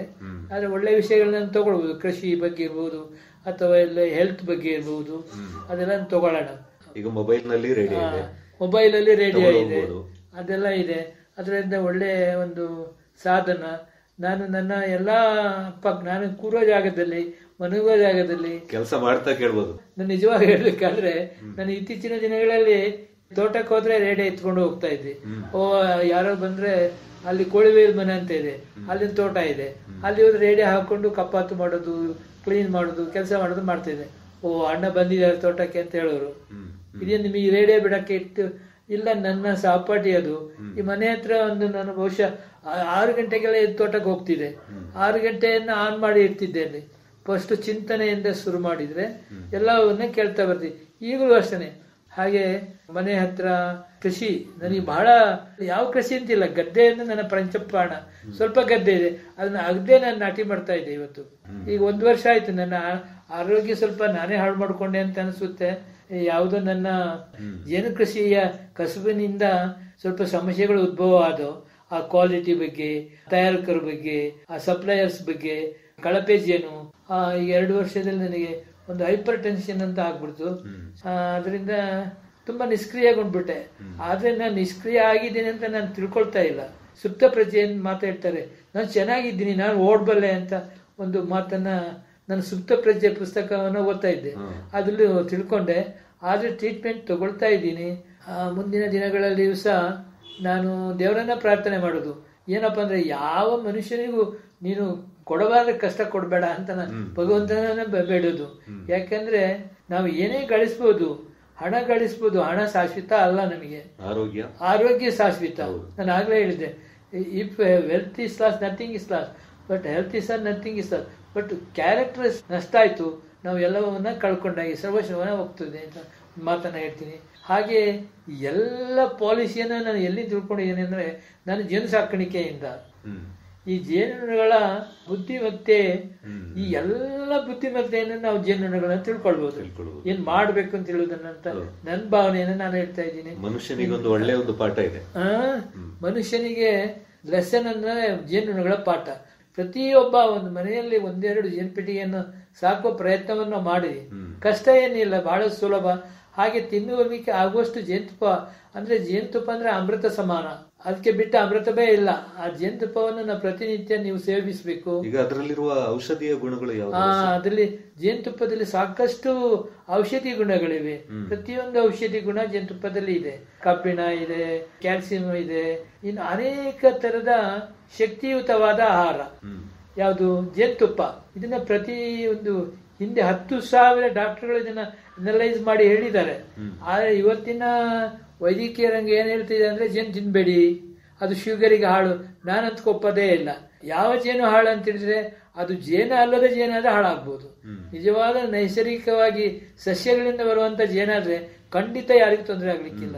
ಪ್ರತಿಯೊಬ್ಬ ಪ್ರತಿನಿತ್ಯ ಜೇನುತುಪ್ಪವನ್ನ ಒಂದು ಸ್ವಲ್ಪ ಮಟ್ಟಿಗೆ ಸೇವನೆ ಮಾಡಬೇಕು ಅಂತ ನಿಮ್ಮನ್ನೇ ಕಳಕಳಿಯ ಮಾಡಿ. ನಾವು ಇದು ಹೆಲ್ಪ್ ಮಾಡಿದೆ. ಸಾಕ್ಲಿಕ್ಕೆ ಬಂದ್ರೆ ಜೇನು ಸಂಕುಲವನ್ನು ಉಳಿಸ್ಕೊಳ್ಬಹುದು. ಸಹಪಾಠಿಗಳು, ನಮ್ಮ ತಜ್ಞರು ನಮ್ಮ ಜೊತೆಗೆ ಇದ್ದಾರೆ.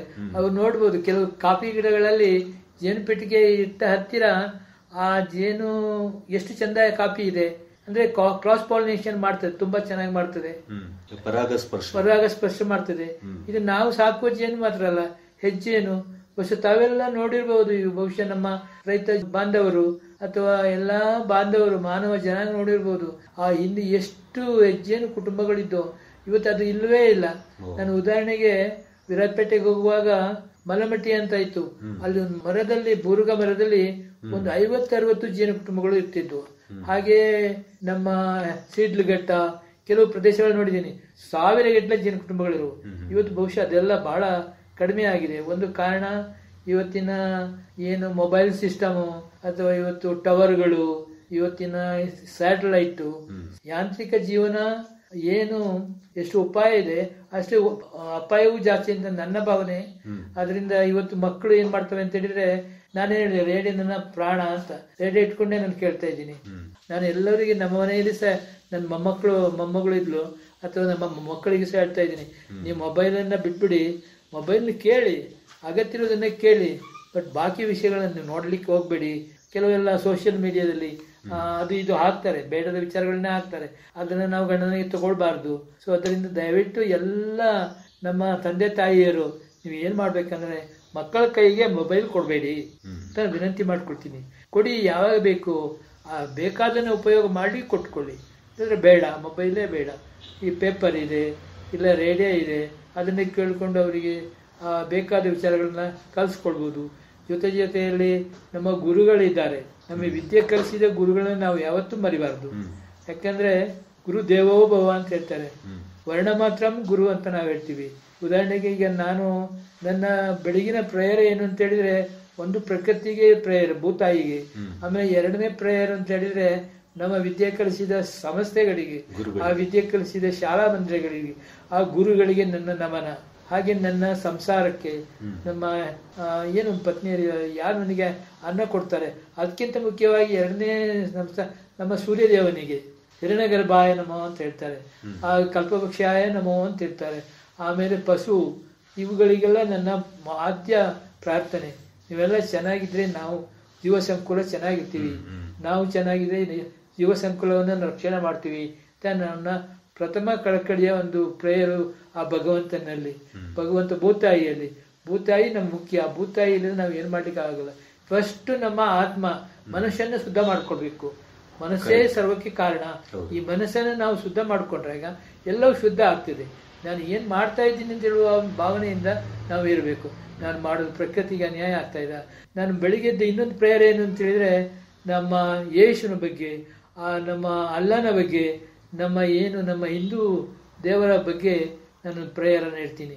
ಎಲ್ಲರೂ ನಾವೆಲ್ಲ ಒಂದೇ ಕುಲ, ಅದ್ರ ಭಿನ್ನ ಭೇದ ಮಾಡಬೇಡ, ಎಲ್ಲವನ್ನ ಸಂರಕ್ಷಿಸು ಅಂತ ಹೇಳುವ ಒಂದು ಪ್ರೇಯರನ್ನು ಸಹ ನಾನು ಆಗಲೇ ಹೇಳಿದೆ. ಹಣವನ್ನು ಗಳಿಸ್ಬೋದು, ಆದರೆ ಆರೋಗ್ಯ, ಸ್ನೇಹತ್ವ, ನಮ್ಮ ಮಾನವ ಸಂಕುಲ, ಜೀವ ಸಂಕುಲ ಅಥವಾ ನಮ್ಮ ಸಸ್ಯ ಸಂಕುಲ ಇವುಗಳನ್ನು ಉಳಿಸುವ ನಿಟ್ಟಿನಲ್ಲಿ ನಮ್ಮ ಹೆಚ್ಚಿನ ಕಾಳಜಿ ಇರಲಿ. ಹಾಗೆ ಭೂತಾಯಿಯನ್ನ, ಮೊದಲಾಗಿ ಭೂತಾಯಿ, ಜಲದೇವತೆ ಇವನ್ನ ರಕ್ಷಿಸುವ ನಿಟ್ಟಿನಲ್ಲಿ ನಾವು ಹೆಚ್ಚು ಪ್ರಯತ್ನವನ್ನ ಮಾಡಿದರೆ ಮಾತ್ರ, ಆ ಮಾರ್ಗದಲ್ಲಿ ಹೋದಾಗ ಮಾತ್ರ ಪುರುಷೋತ್ತಮ ಸ್ವಾಮೀಜಿ ಸಮೇತ ಹೇಳ್ತಾರೆ, ನಾವು ಸತ್ಯದಿಂದ, ಸತ್ಯವೇ ದೇವರು, ಸತ್ಯವೇ ನಮ್ಮ ತಂದೆ ತಾಯಿ, ಸತ್ಯವೇ ನಮ್ಮ ಬಂಧು ಬಳಗ. ಸೊ ಈ ಸತ್ಯವನ್ನ ಬಿಟ್ಟು ಯಾರು ದಯವಿಟ್ಟು ಹೋಗಬಾರ್ದು. ಈ ನಿಟ್ಟಿನಲ್ಲಿ ನಮ್ಮ ಆಕಾಶವಾಣಿಯ ಬಳಗ ಅವ್ರಿಗೂ ಸಹ ನಾನು ಅಭಿನಂದನೆಗಳನ್ನ ಹೇಳ್ತೀನಿ. ಈಗ ಶುದ್ಧ ಜೇನನ್ನ ನಾವು ಹೇಗೆ ಅದು ಪರೀಕ್ಷೆ ಮಾಡೋದು ಹೇಗೆ ಸರ್? ಈಗ ಸರಳವಾಗಿ ಜೇನಿನ ವಿಚಾರಕ್ಕೆ ಬಂದಾಗ ಎಲ್ಲವೂ ಜೇನು ಅಲ್ಲ. ಅದು ಜೇನು ಅಂದ್ರೆ ಸಸ್ಯಗಳಿಂದ ಪುಷ್ಪರಸವನ್ನ ಹೀರಿ ಅದನ್ನ ಜೇನುತುಪ್ಪವನ್ನಾಗಿ ಮಧುಕೋಶದಲ್ಲಿ ಸಂಗ್ರಹಿಸಿ ಅದನ್ನ ಡೈರೆಕ್ಟ್ ಮಾಡಿ ಆ ಎರಿಯ ಕಣಗಳಲ್ಲಿ ಸೇರಿಸಿ ಅದನ್ನ ಹಣ್ಣಾಗಿದೆ ಅಂತ ಹೇಳ್ತಾರೆ ಎರಿಗಳಲ್ಲಿ. ಅದನ್ನ ನಾವು ಯಂತ್ರದ ಸಹಾಯದಿಂದ ತೆಗೆದಾಗ ಮಾತ್ರ ಅದು ಶುದ್ಧ ಜೇನುತುಪ್ಪ ಆಗ್ತದೆ. ಜೇನುತುಪ್ಪದಲ್ಲಿ 3 ವಿಧ ಇದೆ. ಒಂದು ಹನಿಡ್ಯೂ ಹನಿ ಅಂತ ಹೇಳ್ತಾರೆ, ಆಮೇಲೆ ಥಿಕ್ಸೋಟ್ರೋಪಿಕ್ ಹನಿ ಅಂತ ಹೇಳ್ತೇವೆ. ಆದರೆ ನಿಜವಾದ ಜೇನು ಅಥವಾ ಹೂವಿನೇತರ ಜೇನು, ಈಗ ರಬ್ಬರು ಜೇನು ಇದೆ, ಅದು ಜೇನೆ. ಆದರೆ ಹೂವಿನಿಂದ ಬರತಕ್ಕಂಥ ಪುಷ್ಪರಸದ ಬರತಕ್ಕಂಥ ಜೇನು ಪರಿಶುದ್ಧವಾಗಿದೆ. ಇದನ್ನ ಇವತ್ತು ಕಂಡುಕೊಳ್ಬೇಕು ಅಂತ ಆದ್ರೆ ನಾವು ಅನಲೈಸಿಂಗ್ ಸಿಸ್ಟಮ್ ಇದೆ, ತುಂಬಾ ಸಿಸ್ಟಮ್ಗಳಿವೆ, ಲ್ಯಾಬೊರೇಟರಿಗಳಿದೆ. ಈಗ ಸರಳವಾಗಿ ನಾವು ಹೇಗೆ ಸರಳವಾಗಿ ಅಂತ ಹೇಳಿದ್ರೆ, ಸೊ ಈಗ ತಾವು ಹೇಳಿದಾಗೆ ಸರಳ ಜೇನನ್ನು ಕಂಡುಕೊಳ್ಳೋದು ಅಂತ ಹೇಳಿದ್ರೆ, ಮೊದಲೆಲ್ಲ ಜೇನುತುಪ್ಪವನ್ನ ಒಂದು ಗಾಜಿನ ಗ್ಲಾಸಿಗೆ ನೀರನ್ನ ಇಟ್ಟು ಆ ಗಾಜಿನ ನೀರಿಗೆ ಮೇಲಿನ ಜೇನುತುಪ್ಪವನ್ನ ಸುರಿದಾಗ ಅದು ಸೀದಾ ಕೆಳಗೆ ಹೋಗ್ತಾ ಇತ್ತು. ಅಂದ್ರೆ ಡೆನ್ಸಿಟಿ ಅಂತ ಹೇಳಿದ್ರೆ ಅಂದ್ರೆ 1.4 ಗಿಂತ ಜಾಸ್ತಿ ಇರಬೇಕು ಆ ಜೇನಿನ ತೂಕ, ವೆಯ್ಟ್. ಹಾಗಿದ್ರೆ ಮಾತ್ರ ಅದು ಒಂದು ಕ್ವಾಲಿಟಿ. ಆಮೇಲೆ ಪಾರದರ್ಶಕತೆ, ಒಂದು ಗ್ಲಾಸಿಗೆ ಹಾಕಿ ಇಟ್ಟಾಗ ಈ ಕಡೆಯಿಂದ ಆ ಕಡೆ ಕಾಣಬೇಕು, ಆ ತರ ಇರಬೇಕು. ಆಮೇಲೆ ಇನ್ನು ಟೆಸ್ಟಿಂಗ್ ಹೋದಾಗ ಅನಿಲ್ ಕ್ಲೋರೈಡ್ ಟೆಸ್ಟ್ ಅಂತ ಹೇಳ್ತಾರೆ, ಅದು ಟೆಕ್ನಿಕಲಿ ಮಾಡತಕ್ಕಂಥ ವಿದ್ಯೆಗಳು. ಅದಕ್ಕೆ ಇವತ್ತು CFTRI ಇರ್ಬೋದು, ನಮ್ಮ ಪೂರ್ಣದಲ್ಲಿ ಸಾಕಷ್ಟು ಲ್ಯಾಬೊರೇಟರಿಗಳಿವೆ. ಇದೆಲ್ಲ ಇವರು ಈ ಬಳಗದವರು. ನಾನು CFTRI ಅವ್ರನ್ನ ಸಹ ಕೇಳ್ಕೊಳ್ತಿದ್ದೀನಿ, ಏನಪ್ಪಾ ಅಂದ್ರೆ ಜೇನಿನ ಬಗ್ಗೆ ಗುಣಮಟ್ಟವನ್ನ ಕಾಪಾಡುವಲ್ಲಿ. ಈಗ ಜೇನಿನಲ್ಲಿ 10 ಅಂಶಗಳಿರ್ತವೆ. ಕಬ್ಬಿಣ ಎಷ್ಟಿರ್ಬೇಕು, ಲೆವಿಲೇಸ್ ಇಷ್ಟಿರ್ಬೇಕು, ಸುಕ್ರೋಸ್ ಅಂದ್ರೆ ಹಣ್ಣಿ ಸಕ್ಕರೆ ಇಷ್ಟಿರ್ಬೇಕು ಅಂತ ಇರುತ್ತೆ, ಬೂದಿ ಇಷ್ಟಿರ್ಬೇಕು. ಆದ್ರೆ 2 ಅಂಶಗಳ ಇನ್ನೂ ಕಂಡುಹಿಡಿಲಿಕ್ಕೆ ಆಗ್ಲಿಲ್ಲ ಅಂತ ನಾವು ತಿಳ್ಕೊಂಡ ಸಮಯದಲ್ಲಿ ಇತ್ತು. ಅದನ್ನು ಕಂಡುಹಿಡಿಲಿಕ್ಕೆ ಆಗ್ಲಿಲ್ಲ ಅಂತ. ಜೇನಿನ ಗುಣಮಟ್ಟ ಬಹುಶಃ ನಾನು ಆಗ್ಲಿಲ್ಲ, ಅಮೃತ ಸಮಾನವಾದ ಜೇನು, ಉಪಮೇಯವಾದ. ಅಂದ್ರೆ ಈ ಜೇನುತುಪ್ಪವನ್ನು ಸೇವಿಸುವುದರಿಂದ ಮಾತೆಯರು ವೀರ ಮಾತೆಯರಾಗ್ತಾರಂತೆ. ಹ್ಮ್ ಹ್ಮ್ ಹ್ಮ್ ಆ ಗರ್ಭಿಣಿ ಸ್ತ್ರೀಯರು ಒಳ್ಳೆ ಮಕ್ಕಳನ್ನ ಇರ್ತಾರಂತೆ. ಅಷ್ಟು ಶಕ್ತಿಯುತವಾದ ಒಂದು ಜೇನು ಇದು. ಮತ್ತೆ ಜೇನಿನ ಈ ಪಾವಿತ್ರ್ಯತೆ ನೋಡಿ ಸರುದು ಸಜ್ಜನರ ಸಂಘ ಹೆಜ್ಜೆಯನ್ನು ಸವಿದಂತೆ ಅಂತ ಹೇಳಿ ಒಂದು ಮಾತೆ. ಹಾಗೆ ಮಿತ್ರ ನೆನಪು ಮಾಡಿದಾಗ ಅಂದ್ರೆ ಸಜ್ಜನರ ಸಂಘವದು ಹೆಜ್ಜೆಯನ್ನು ಸವಿದಂತೆ ಅಂತ. ಅಂದ್ರೆ ಒಳ್ಳೆ ಸಂಘವನ್ನ ನಾವು ಮಾಡಿದ್ರೆ ಆ ಜೇನಿಗೆ ಸಮಾನ, ಜೇನಿನ ತುಪ್ಪಕ್ಕೆ ಸಮಾನ ಆಗ್ತದೆ. ಆ ನಾಲಿಗೆಯಿಂದ ಸರ್ವಸ್ವನ್ನ ನಾವು ಕಳ್ಕೊಳ್ಬಹುದು, ಮಿತ್ರರನ್ನ ಕಳ್ಕೊಳ್ಬಹುದು, ಲೋಕದಲ್ಲಿ ಒಳ್ಳೇದು ಕೆಟ್ಟದ್ದು ನಾಶ ಬೇಕಾದ್ರೆ ಮಾಡ್ಬೋದು, ಶತ್ರುವನ್ನ ಮಾಡ್ಬೋದು. ನಾಲಿಗೆಯನ್ನ ಬಹಳ ಶುದ್ಧವಾಗಿ ಇಟ್ಕೊಳ್ಬೇಕು. ನಾನು ಶುದ್ಧ ಆಗಿಲ್ಲ ಅಂದ್ರೆ ಇನ್ನೊಬ್ಬರು ಶುದ್ಧ ಮಾಡ್ಲಿಕ್ಕೆ ನನ್ನ ಕೈಯಿಂದ ಆಗೋದೇ ಇಲ್ಲ, ಸಾಧ್ಯವೇ ಇಲ್ಲ. ಅದರಿಂದ ನಾವು ಮಾಡುವ ಆಚಾರ ವಿಚಾರ ನಿರ್ಧಾರಗಳು ಶುದ್ಧವಾಗಿರ್ಬೇಕು. ಸೊ ಹೀಗೆ ಎಷ್ಟು ಮಾತಾಡಿದ್ರು ಮಾನವೀಯ ಮೌಲ್ಯಗಳು. ಬಟ್ ನಾನು ಏನ್ ಹೇಳ್ತೀನಿ, ನಾವೆಲ್ಲ ಮಾನವರಾಗೋಣ, ನಾವೆಲ್ಲ ಮಾನವರಾಗೋಣ, ಜೇನು ದುಂಬಿಗಳಂತೆ ದುಡಿಯೋಣ, ಜೇನು ದುಂಬಿಗಳಂತೆ ದುಡಿಯೋಣ ಅಂತ ಹೇಳುವ ಒಂದು ಮಾತನ್ನ ಹೇಳ್ತಾ ಇವತ್ತನ ಕಾರ್ಯಕ್ರಮಕ್ಕೆ ವಿದಾಯವನ್ನ ಹೇಳ್ತಿದ್ದೀನಿ. ಹಾಗೆ ಎಲ್ಲ ಕೇಳುಗ ಬಾಂಧವರಿಗೆ ನನ್ನ ಅನಂತ ಧನ್ಯವಾದಗಳನ್ನು ಹೇಳ್ತಾ ಇದ್ದೀನಿ. ಹಾಗೆ ಭಗವಂತ ಎಲ್ಲರಿಗೂ ಸುಖ ಶಾಂತಿಯನ್ನ ತರಲಿ ಅಂತ ನಾನು ಆಶಿಸುತ್ತಾ ಎಲ್ಲ ಆಕಾಶವಾಣಿ ಬಳಗದವರಿಗೆ ನಾನು ಈ ಮೂಲಕ ಹೃತ್ಪೂರ್ವಕ ಧನ್ಯವಾದಗಳನ್ನ ಹೇಳ್ತಾ ನನ್ನ ಮಾತನ್ನು ಮುಗಿಸ್ತೇನೆ. ಕೇಳಿದ್ರೆ ಇಷ್ಟೊತ್ತು ನಮ್ಮ ಜೊತೆಗೆ ನಿವೃತ್ತ ಜೇನು ಕೃಷಿ ಅಧಿಕಾರಿಯಾಗಿರುವಂತಹ ಹಾಗೂ ಹಿರಿಯರಾದ ಬಾರಿಕೆ ವೆಂಕಟರಮಣ ಅವರು ತಮ್ಮ ಬದುಕಿನ ಅನುಭವಗಳನ್ನ ಬಹಳ ವಿಸ್ತಾರವಾಗಿ ಹಂಚಿಕೊಂಡಿದ್ದಾರೆ. ಶ್ರೀಯುತ ಬಾರಿಕೆ ವೆಂಕಟರಮಣ ಅವರಿಗೆ ನಮ್ಮೆಲ್ಲ ಕೇಳುಗರ ಪರವಾಗಿ, ಆಕಾಶವಾಣಿಯ ಪರವಾಗಿ ಅನಂತ ಧನ್ಯವಾದಗಳು. ನಮಸ್ಕಾರ ಸರ್. ನಿಮಗೂ ಸಹ ಧನ್ಯವಾದಗಳು ಸರ್. ನಮಸ್ತೆ. ಆತ್ಮೀಯ ಕೇಳುಗರೆ, ಬಾರಿಕೆ ವೆಂಕಟರಮಣ ಅವರೊಂದಿಗೆ ಮಾತನಾಡಲಿಕ್ಕೆ ಬಯಸುವವರು ಅಥವಾ ತಮ್ಮ ಅಭಿಪ್ರಾಯಗಳನ್ನು ತಿಳಿಸಲಿಕ್ಕೆ ಬಯಸುವವರು ಅವರ ದೂರವಾಣಿ ಸಂಖ್ಯೆ 9955555619 9945555619 ಈ ಮೊಬೈಲ್ ಸಂಖ್ಯೆಯನ್ನು ಸಂಪರ್ಕಿಸಿ ತಮ್ಮ ಅಭಿಪ್ರಾಯಗಳನ್ನು ಹೇಳಬಹುದು. ಸಂಜೆ 4 ಗಂಟೆಯಿಂದ ರಾತ್ರಿ 9 ಗಂಟೆ ಒಳಗಡೆ ಅವರನ್ನ ಸಂಪರ್ಕಿಸಿ ಮಾತಾಡಬಹುದು.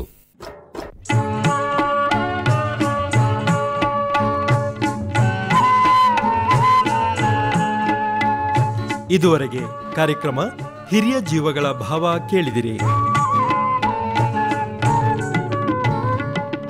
ಈ ಕಾರ್ಯಕ್ರಮ ಆಕಾಶವಾಣಿ ಮಡಿಕೇರಿ ಕೇಂದ್ರದ ಕೊಡುಗೆ.